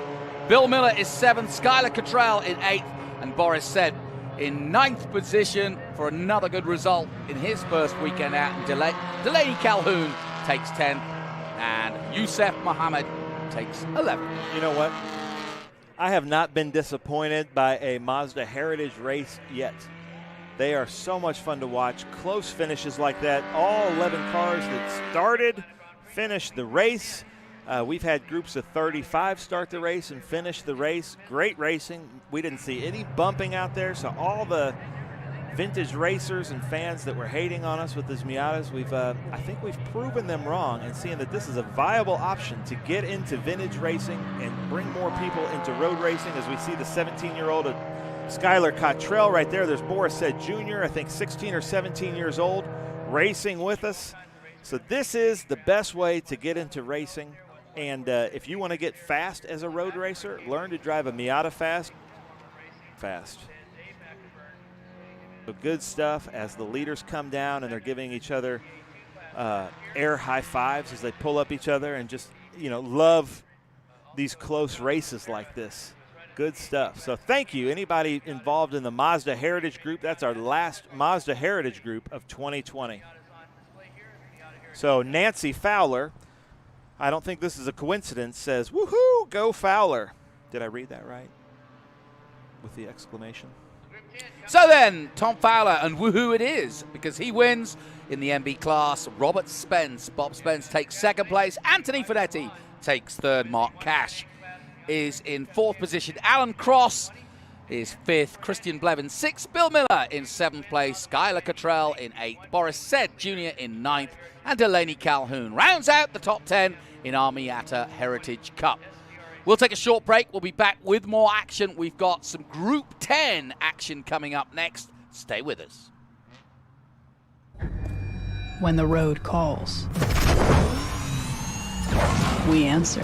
Hit the road with insurance that protects your classic for what it's actually worth and save an average of $264. Get a quote today at Haggerty.com.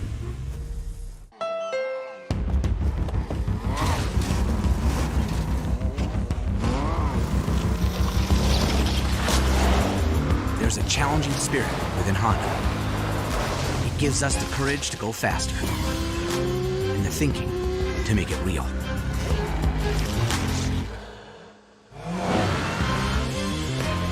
Whether it looks like a truck, a sedan, or an SUV, inside is the heart of a race car.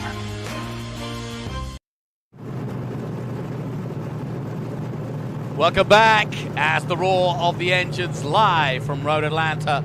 And they are roaring here as Ford has been, well, it's been sort of the thing of the weekend, hasn't it? We've had the top man from Ford here, and we've had a lot of great Fords on display, including this one, getting ready to head out. And a beautiful rumble. There's the Boris Sed car. I have a correction, journalistic correction from yesterday. We said it was Ken Thwaites in that car because Pancho Weaver told me he might race it, but I think it is Pancho Weaver, the builder of that car, in there racing at us. Oh yeah, that's Pancho. We can see his glasses. That does look like Pancho. Pancho, I love it. Out there racing with us. And then that is the Python. So Peter Dunn, you were watching from Down Under. He is racing from Down Under. That's a Cobra, but since he is from Down Under, we Didn't call you it have the a snacky Python. story for us about the Python? I did, but it's been taken. I can't find it. We've got a stack of papers here. It's handwritten. Oh, there we go. See, Jesse Pinnell coming through again. That's George Vidovich. Wow, look at that. He started Python vehicles in 1979 in Australia, building Cobra replicas, started GV Restoration, restoring and fabricating classic cars in 1991. So this is going to be a mixed group. This is Group 10, so the International GT and the GT3 Cup cars are in this. So there's different classes in this group. So that's the stock car group right there, the number 94 of Scott Lovett in his 2001 Ford Taurus from Atlanta, Georgia. So Scott, we love it. Right there with the, and then that's Bruce Raymond in a TA2 car. So we've got different classes. There's GT4, there's IGT, there's stock car, EA. So there's lots of different classes. So that's Bruce Raymond, last year's Group 10 champion. He was in a 80s Firebird with us last year. Is in a TA2 car that he just bought from Silver Hair Racing, out here being fast once again with us. So Bruce Raymond, thanks for joining us. So these are our beautiful grid shots brought to you by Tony. And now we're up in the drone. We shrink down our crew member Logan so that he can fly the drone all around the skies of beautiful Michelin Raceway Road Atlanta. You're looking down at the Trans Am paddock as the cars roll off the grid. That's Brent Bernath in that Ford. And there we go. So I'm going to go through the lineup that I have from yesterday. I'm not sure how many cars stuck around for this in Group 10. Trying to count. So bear with us right now. We don't have the proper grid sheets. That is NASCAR Hall of Famer Ray Evernham, the crew chief for Jeff Gordon through all of his championship career, the crew chief for Bill Elliott. He kind of revolutionized the crew chief, and there's almost like it's almost like NASCAR broke up in 2 generations. There's before the Ray Evernham generation, and then there's the after, because once Ray Evernham entered the sport and revolutionized the sport by putting athletes, I asked him about it. He said he wasn't the first to think about it, but he was really the first to implement it.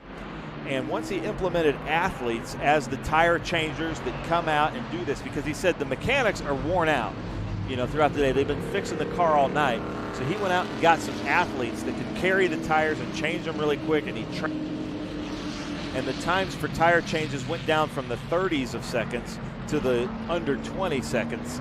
And, 10 seconds in NASCAR changes in some of these races with 6 changes, that's a whole minute of time difference. And I've been to Charlotte and watched the Hendricks guys practice. They have the whole pit outside the factory. They literally have a pit change training each day. It's amazing, really amazing. So Barry Blackstone is digging the app, he says. So thank you, Barry. Good stuff. No, it is a good app. If you want to follow SVRA and Trans Am, they both have their own app, and we live stream on the app. But while you're there, you could, of course, look at the stats and look at the people involved and look at the events coming up.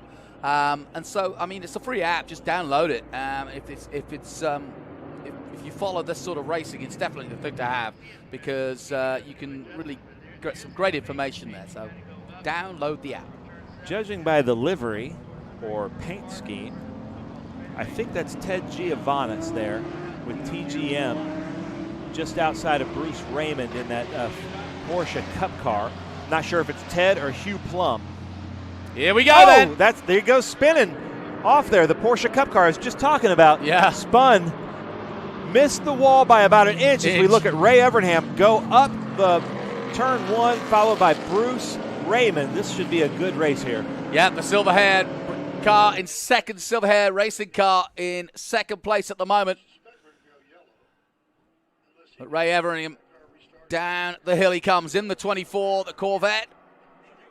In the Trans Am race, racing a TA2 car, so it's right. Not unlike him to see a TA2 car behind him. He's in a GT1 car that he raced with us at VIR. Pretty car that Bruce Raymond's driving. Yeah, very nice.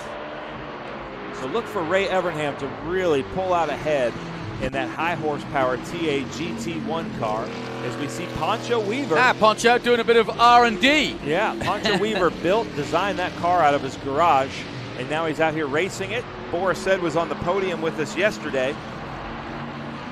And then that's the number 40. That's Dan Malloy in the Chevrolet Monte Carlo 358 from Georgia. Nice. St. Mary's. Well, welcome. If you're joining us on our social media channels, leave us a comment like this one from J.R. Gordon Sr., who says he really wants us to post a listing of the classes in your groups. Trying to decipher your schedule is pretty difficult. And I believe with that. I think we're going to try on this offseason to get a little bit more easier to understand these classes and more. Yeah, I think that's a good idea. And the history of the cars as well. Yes. So, JR, I hope we listened to you there, because that was good. And Michael Fornetti says, congratulations, Tony Fornetti, 3rd place. Love from Mom in Michigan. Those were the Yoopers that got mad at me last time for saying that they were cheeseheads from Wisconsin. They're actually from the Upper Peninsula, and they call themselves Yoopers. Oh. There he is, Poncho Weaver. And you know it's Boris's car because he's just taped up the rear left-hand side of it. So Boris has raced that to a healthy, 7th place today? And Poncho Weaver's pretty famous in the stock car industry in Trans Am. He built cars and chassis for Dale Earnhardt Incorporated. He builds a great car, and it's just pretty much a 1 or 2 man operation out of his garage at his house in Mooresville, North Carolina. But because every car he builds seems to be at the top of the podium, as we see Ted Giovannis lose something off of his wing on the front straight. So this is the last SVRA group race of the day. And the light fading somewhat because it's a little bit cloudier this afternoon. But we've been blessed with a fantastic weekend. Really have been lucky. There's Vidovic in that Python.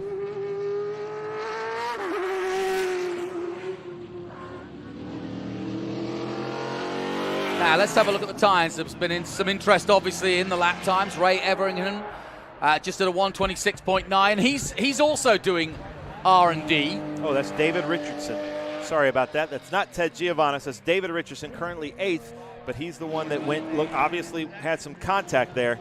Sorry to interrupt, Jonathan, but wanted to make sure I got it right. No, I would say that we were saying that Poncho Weaver's done some R&D. Well, I think Ray's doing a bit of that too, because of course he's starting his own series, and so I think he's just trying to getting a feel for the cars, and he's got some very, very interesting drivers, including our own Trans Am hero, Willie T.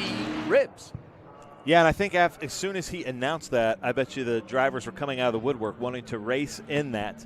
But he and Tony Stewart are putting this together. I think it's called SRX, which should be really fun to watch. There he is. Now that's an interesting spectator, so, isn't it? yeah, Boris said. How about the tables turned? Yeah, so that's the Poncho Weaver prepares a good car. So he's now crew chief for Poncho Weaver. I like his crew chief in Trans Am. No, he's not. He's photographer. Hey. He's doing PR. Yeah, let's see, look at that. Boris said, man of many talents right there. Absolutely. Just your TV screen, that is his true hair. Poncho Weaver coming into 10A. I'm sure if Boris was on the radio, he'd be saying, go faster. No, I think he's probably delighted that Poncho's got a chance to try it out himself. So all those things that Boris tells him about the car, he can witness them for himself. So he's ready to take the picture, and he takes it now. There you go. Wow. He's got it. So follow Boris Said on social media. Actually, it looked like he was on Facebook Tony Garcia, Live. watch your back. That's funny. I think he was on Facebook Live. I saw video there. You'll see the duct tape there from an off right at this very place that Poncho is. I have a great story about George Vidovich in that Python Cobra. He sold his business in 2017, shipped the race car to L.A. in November 2017 to race at all the tracks in the U.S. So Vidovich is living the dream out here in that Python. So that is a cool story. Well, I tell you what, you created quite a stir yesterday with RC's story about Deedpole changing his name, and a lot of people have since changed their name by Deedpole. I'm going to be JR. So I'm looking at, I've just put the applications in, so thanks for that story. That's good. Oben Robinson is out here complimenting the production staff. So thank you, Oben. They're doing a great job keeping up with the cars and following along on this huge track as we see Ray Everingham cross the start-finish line in that beautiful GT1 Corvette, showing sparks off that front splitter. Ray's having a blast. Oh, He's yeah, loving the TA2 class. And I asked him what happened yesterday, and he looked right at me like a true crew chief. You know, drivers are known for giving excuses. Crew chief, he said, I ran out of talent. Mid-corner. You know, because I'm sure he's heard all the excuses. So now he, as a driver, is going to want to do what he'd like to hear from drivers.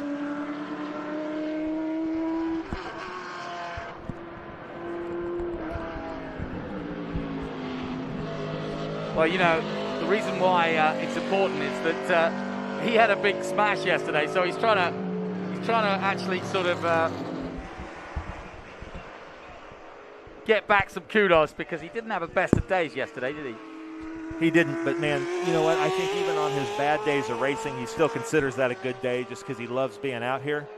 And so they retaped the car with white duct tape, and so he races the Ghost with us, and then they called that the Mummy. So there he is. There's the man out here living the dream, trying to race at all the best racetracks in North America. How many's he got to? You know, I'm not sure. He's been traveling around the USA since 2017, racing the Python at all the most iconic tracks. So we need to ask him that next time, right? Absolutely. But it looks like he's that flying looks a fun flag. car to drive, too. Yeah, he's flying the flag, looks like, on the right front fender there. I believe he's from Adelaide, which is one of my favorite cities in Australia. Twin City to Austin. At Ray Everingham. Is it really the Twin City to Austin? Yes, it is. Nice. Well, they have a great downtown area. Well, and of course, Adelaide used to have the Formula One race, so it's kind of somewhat apropos. What a beautiful sound that makes, too.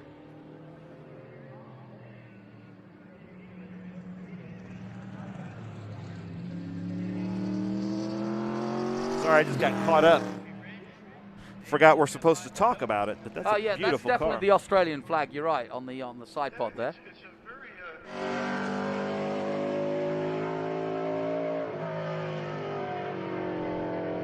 So, like I said, this is our last race of the day, and at the moment it's Ray Everingham leading Bruce Raymond with Scott Lovett in 3rd place. How do you say aluminum? Aluminium. You do? Well, how do you say Evernham? Evernham. Oh, yeah. We've got my buddy Tony, the camera guy, joining us up here. Well, He's been lugging around a 75-pound Tony's camera all taking the rest weekend. of the day off because Boris said it's just been taken on by Greenlight Television for the rest of the year, I think. Newcastle, England is joining us. Give us your best Newcastle accent. Oh, we ain't. Good to see you, lads. I'll be down there at the pub later for a pint with you. I'm just going to start making up places and making them read those. It's Bruce Raymond, last year's Group 10 champion, in new to him TA2 car. Bruce is fast in everything, and I got to give it up to Bruce. I've heard from several SVRA drivers that Bruce Raymond talked them into coming and racing with us in SVRA.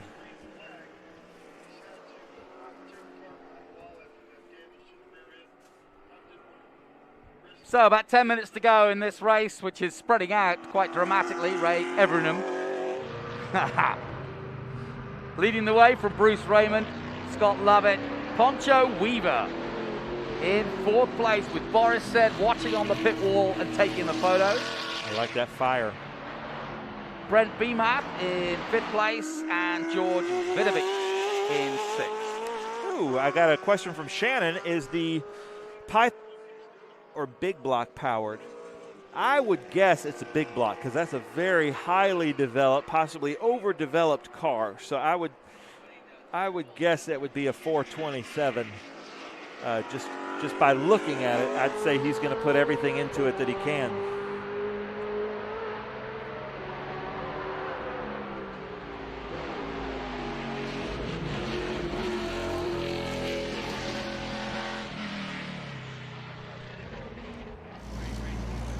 Ooh, look at that. Hanging a wheel up there at turn 7.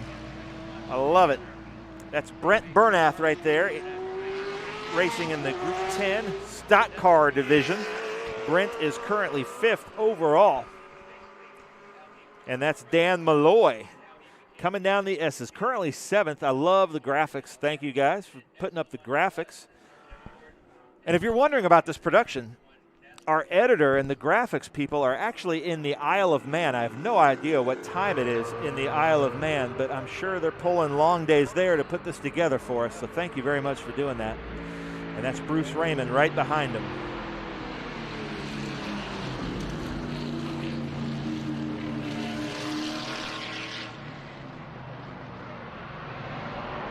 Ooh, smoking that rear right tire. All right, pick your car. Which one are you going for in this one? I don't want to try NASCAR. Which one's going to win? No, if you had to drive one. Oh, if I had to drive one, you know what? I don't think I'm good enough to drive any of them. Well, to be honest, I didn't say that. Too high horsepower. Yeah, I don't think I would Look even at these attempt sparks it. coming off. Nice work, Marley. Dragging that front end, man. I like that. That's really hitting some sparks. But that down. I have a favorite car. All right. In this group, I've got to give it up for Poncho Weaver just because I saw this car when it was just steel tubes laying on a table. So for him to be able to make steel tubes into that, I just think that's a skill that is unbelievable. As we watch Ray Everingham, our clear leader in this, and Ray is just one of those guys in our paddock. His wife is here and kids are joining us this weekend, and they just seem to be having a blast. I think I'd like to have a go in that car there. So you say you love it? Oh, Scott Lovett going up the hill right there in that McDonald's. He's loving it. Yeah. See, there's so many puns we can play on that. Scott, I'm sorry. You can fully take that out on me, but I love that McDonald's car. To me, there's nothing better than a Big Mac, and now I'm hungry. As the Ford Fusion. Scott, yeah, Scott loving it. Jim Booth was racing with us this weekend in Radicals and in our Group 9, and he owns several McDonald's franchises in the Southeast. So he probably loves that car too. He had a bit of a moment there, turning into 7. Swirly. Look at that. Car's getting I lower love those and sparks lower. coming off Ray's car. Oh, it's 8:37 in the Isle of Man. See, don't you love Facebook? Thank you, Stephen Lackenby. The Isle of Man are tuning in? Who's this? No, they're not in the Isle of Man. I just said I wonder what time it is there. Oh, I see. Well, the pubs are still open then.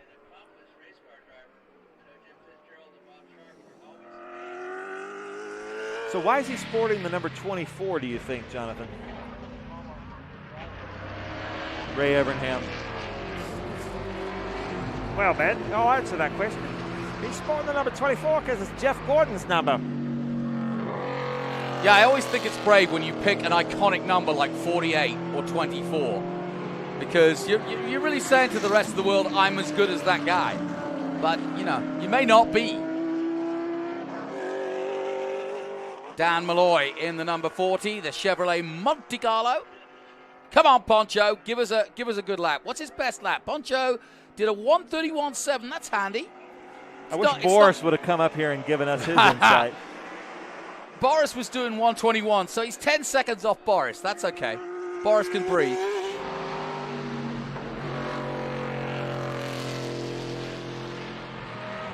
That car just, it travels really well. Just noticing it, how it moves.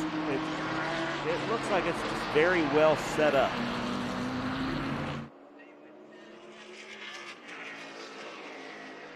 Our race leader. I'm sure Ray's going to be happy putting that into the trailer under its own power in vintage racing. That's the first victory you're looking for, to have a great weekend, to finish the Sunday race, put the car under its own power. He can forget that tire wall incident now if he finishes. Yep. Yeah, he'll totally forget about it because now he's going into the offseason with a victory in our Group 10. He's had a great test in this kind of new-to-him car, and he's just had a lot of fun racing with us. I think Ray should give us a sort of celebrity Trans Am SVRA stroke entry into his series, so we get one entry per round, and we can select the guy. Well, I think I'd be surprised if we don't see his buddy Boris Said in that series at some point. You'd think Boris would be in there, knowing the talent that he has. I reckon Andy Lally should give it a go. Yeah, Andy Lally would be good. But I know that Ray and Ernie Francis Jr. Ray has done a lot for Ernie Francis Jr.'s career and helped him out a lot. And I know that Ray, if there's anybody that can spot talent, it's Ray Evernham. And he seems to have taken a liking to Ernie Francis. So I'd like to see something develop out of that. Yeah, and Ernie, I think, is ready now to break out, as it were. 7 titles in Trans Am. How many more do you want? He's up there with Jimmy Johnson, Michael Schumacher, and Lewis Hamilton now in terms of titles. But Ernie at 22, 23, is he? Could really 22. do anything he wanted from here on in. Yeah, I just got a comment from Roger that these stock cars look like a handful through those S's, and they sure totally do. Look they at are. that. And so some of the stock cars that race with us were road course stock cars, but a lot of them, because the road course stock cars were pretty rare, a lot of them are oval cars that they set up the geometry to run road courses, which have a little bit of a disadvantage over the chassis that were built specifically for road courses. Yeah, we found that out when Tony Stewart took a NASCAR around COTA last year before the Formula One race, which was a lot of fun, to be honest.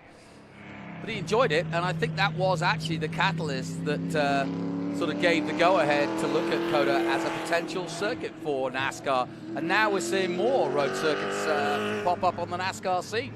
We are. As we see Ray Evernham's fire come out right over that JRI Shock sticker. Another one of Ray's companies that he bought recently. So he does shock development too, and that he might be doing that this weekend. Well, he's getting some development on those shocks, that's for sure. Sparking his way to victory here. Clock ticking down, and this will probably be pretty close to the last lap. And I'm just looking to see, yes, the last lap board is coming out. So, ladies and gentlemen, you're looking at a NASCAR Hall of Famer leading our Group 10 race, coming down the hills at the S's, Ray Evernham.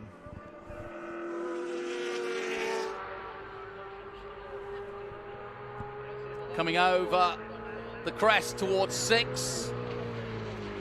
Ray Evernham, Bruce Raymond, Scott Lovett, Poncho Weaver 4th, Brent Bamath in 5th place, George Vidovic in 6th place, Dan Malloy in 7th, and then David Richardson in 8th position. It's an 8-car race. So our buddy Adam Sekulo's watching from next door from the driving club at Road Atlanta. Thanks, Adam, for joining us in the booth. We're going to be back here next year, so you got to join us again. And thank you, Dustin, too. And very much thank you to Kerry Hitt, because poor old Kerry was supposed to be racing. His Cadillac conked out, but he gave us a really good insight into the Trans Am all-class race, which was a doozy. That was a great race today. As here we go. NASCAR Hall of Famer Ray Evernham is going to take the checkered flag to finish the 2020 season with SVRA. No, he's going to take the last lap. There you go. Oh, well, we're doing it again. Overtime. He's not so hard on the brakes this time. Notice that the sparks did not come out. We get the final lap coming out. He's easing it off a little. Yeah. Well, he knows a thing or two about easing the equipment. Yeah. He would say, win as slowly as you can. But would you argue that the likes of Chad Knaus and all the guys that do it today would have probably learned from this guy and thought, okay, this is how you do it. Like you say, he was an innovator. Yep. And now the modern day crew chiefs pretty much follow They've all his suit. adopted his policies, all adopted theories, it, and they haven't gone back. Now, I have heard, notice that the center locking hub on his GT1 car, I have heard that NASCAR is going to that instead of the 5 lug nuts. So when they come in for the tire change, it won't be the it'll just be the one. You do that well. And they should also be, they're looking at air jacks. Okay. So they're bringing so they won't have a jack man anymore. They took our jobs. And they won't have the lug nut guy anymore. And there he is, Bruce Raymond, last year's Group 10 winner, but I think he's going to have some competition there with Ray Evernham. Great year for the Silver Hair Racing team. Congratulations to Rafa and Morris Hull. Been a good year. Rafa didn't quite do it. But here comes Ray Evernham down to turn 10A for the last time to round out somewhat appropriately the year of SVRA with a bit of an iconic hero in American motorsport. Who better to take the final checkered flag of the 2020 season than Ray Evernham, who takes the win here in Group 10 in the Jeff Gordon number 24. Well done to him. Bruce Raymond comes across the line in second place.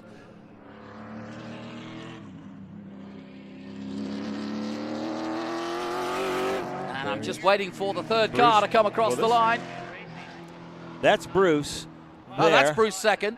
You know, and I've got a feeling it could be Poncho. Maybe. Let's see what happens here. All right.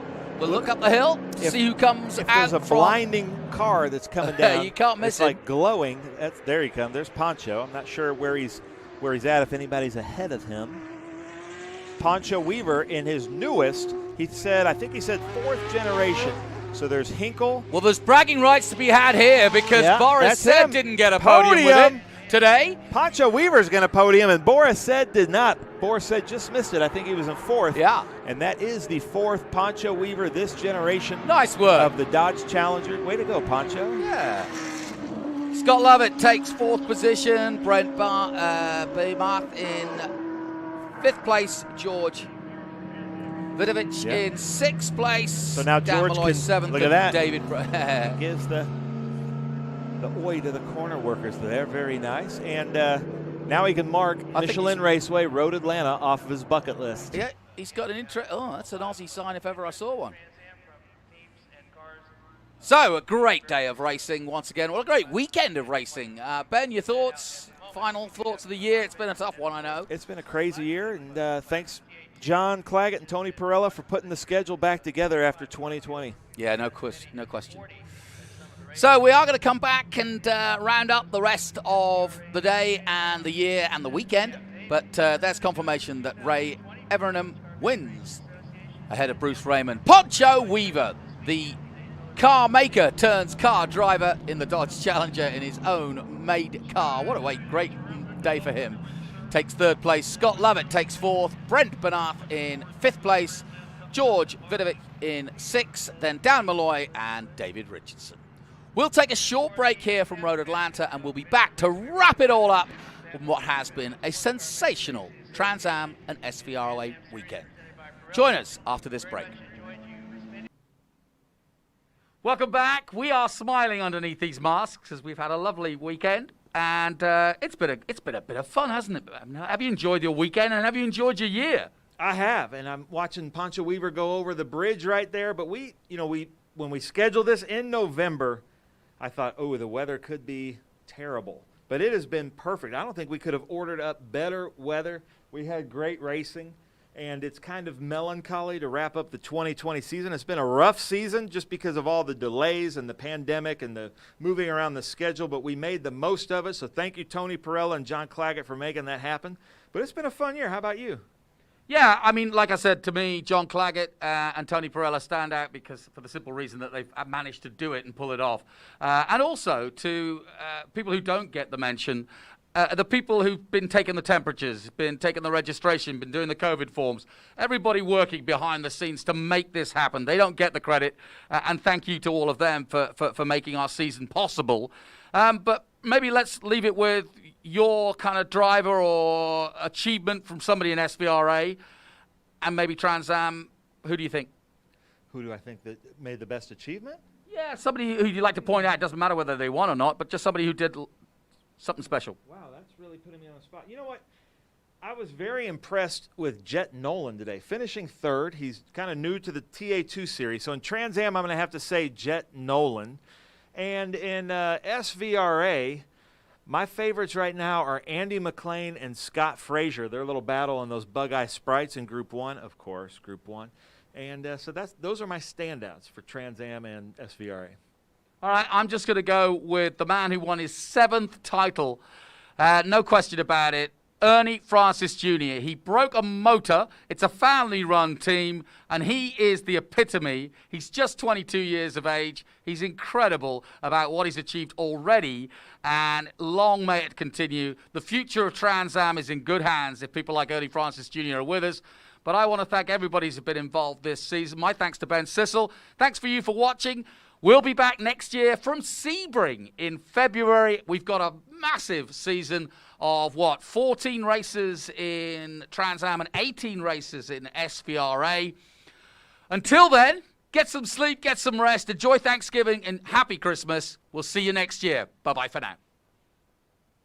What if they sold tires online? We do. We're TireRack.com. They could offer lots of tires and help you find the right tire. It's called the Tire Decision Guide. Oh, and they could ship them to a nearby mechanic. We shipped over 7,000 independent recommended installers. This is an amazing idea. Sorry. Visit TireRack.com/Pirelli to find the full line of Pirelli tires. Pirelli, power is nothing without control. TireRack.com, the way tire buying should be. I found a place in my heart.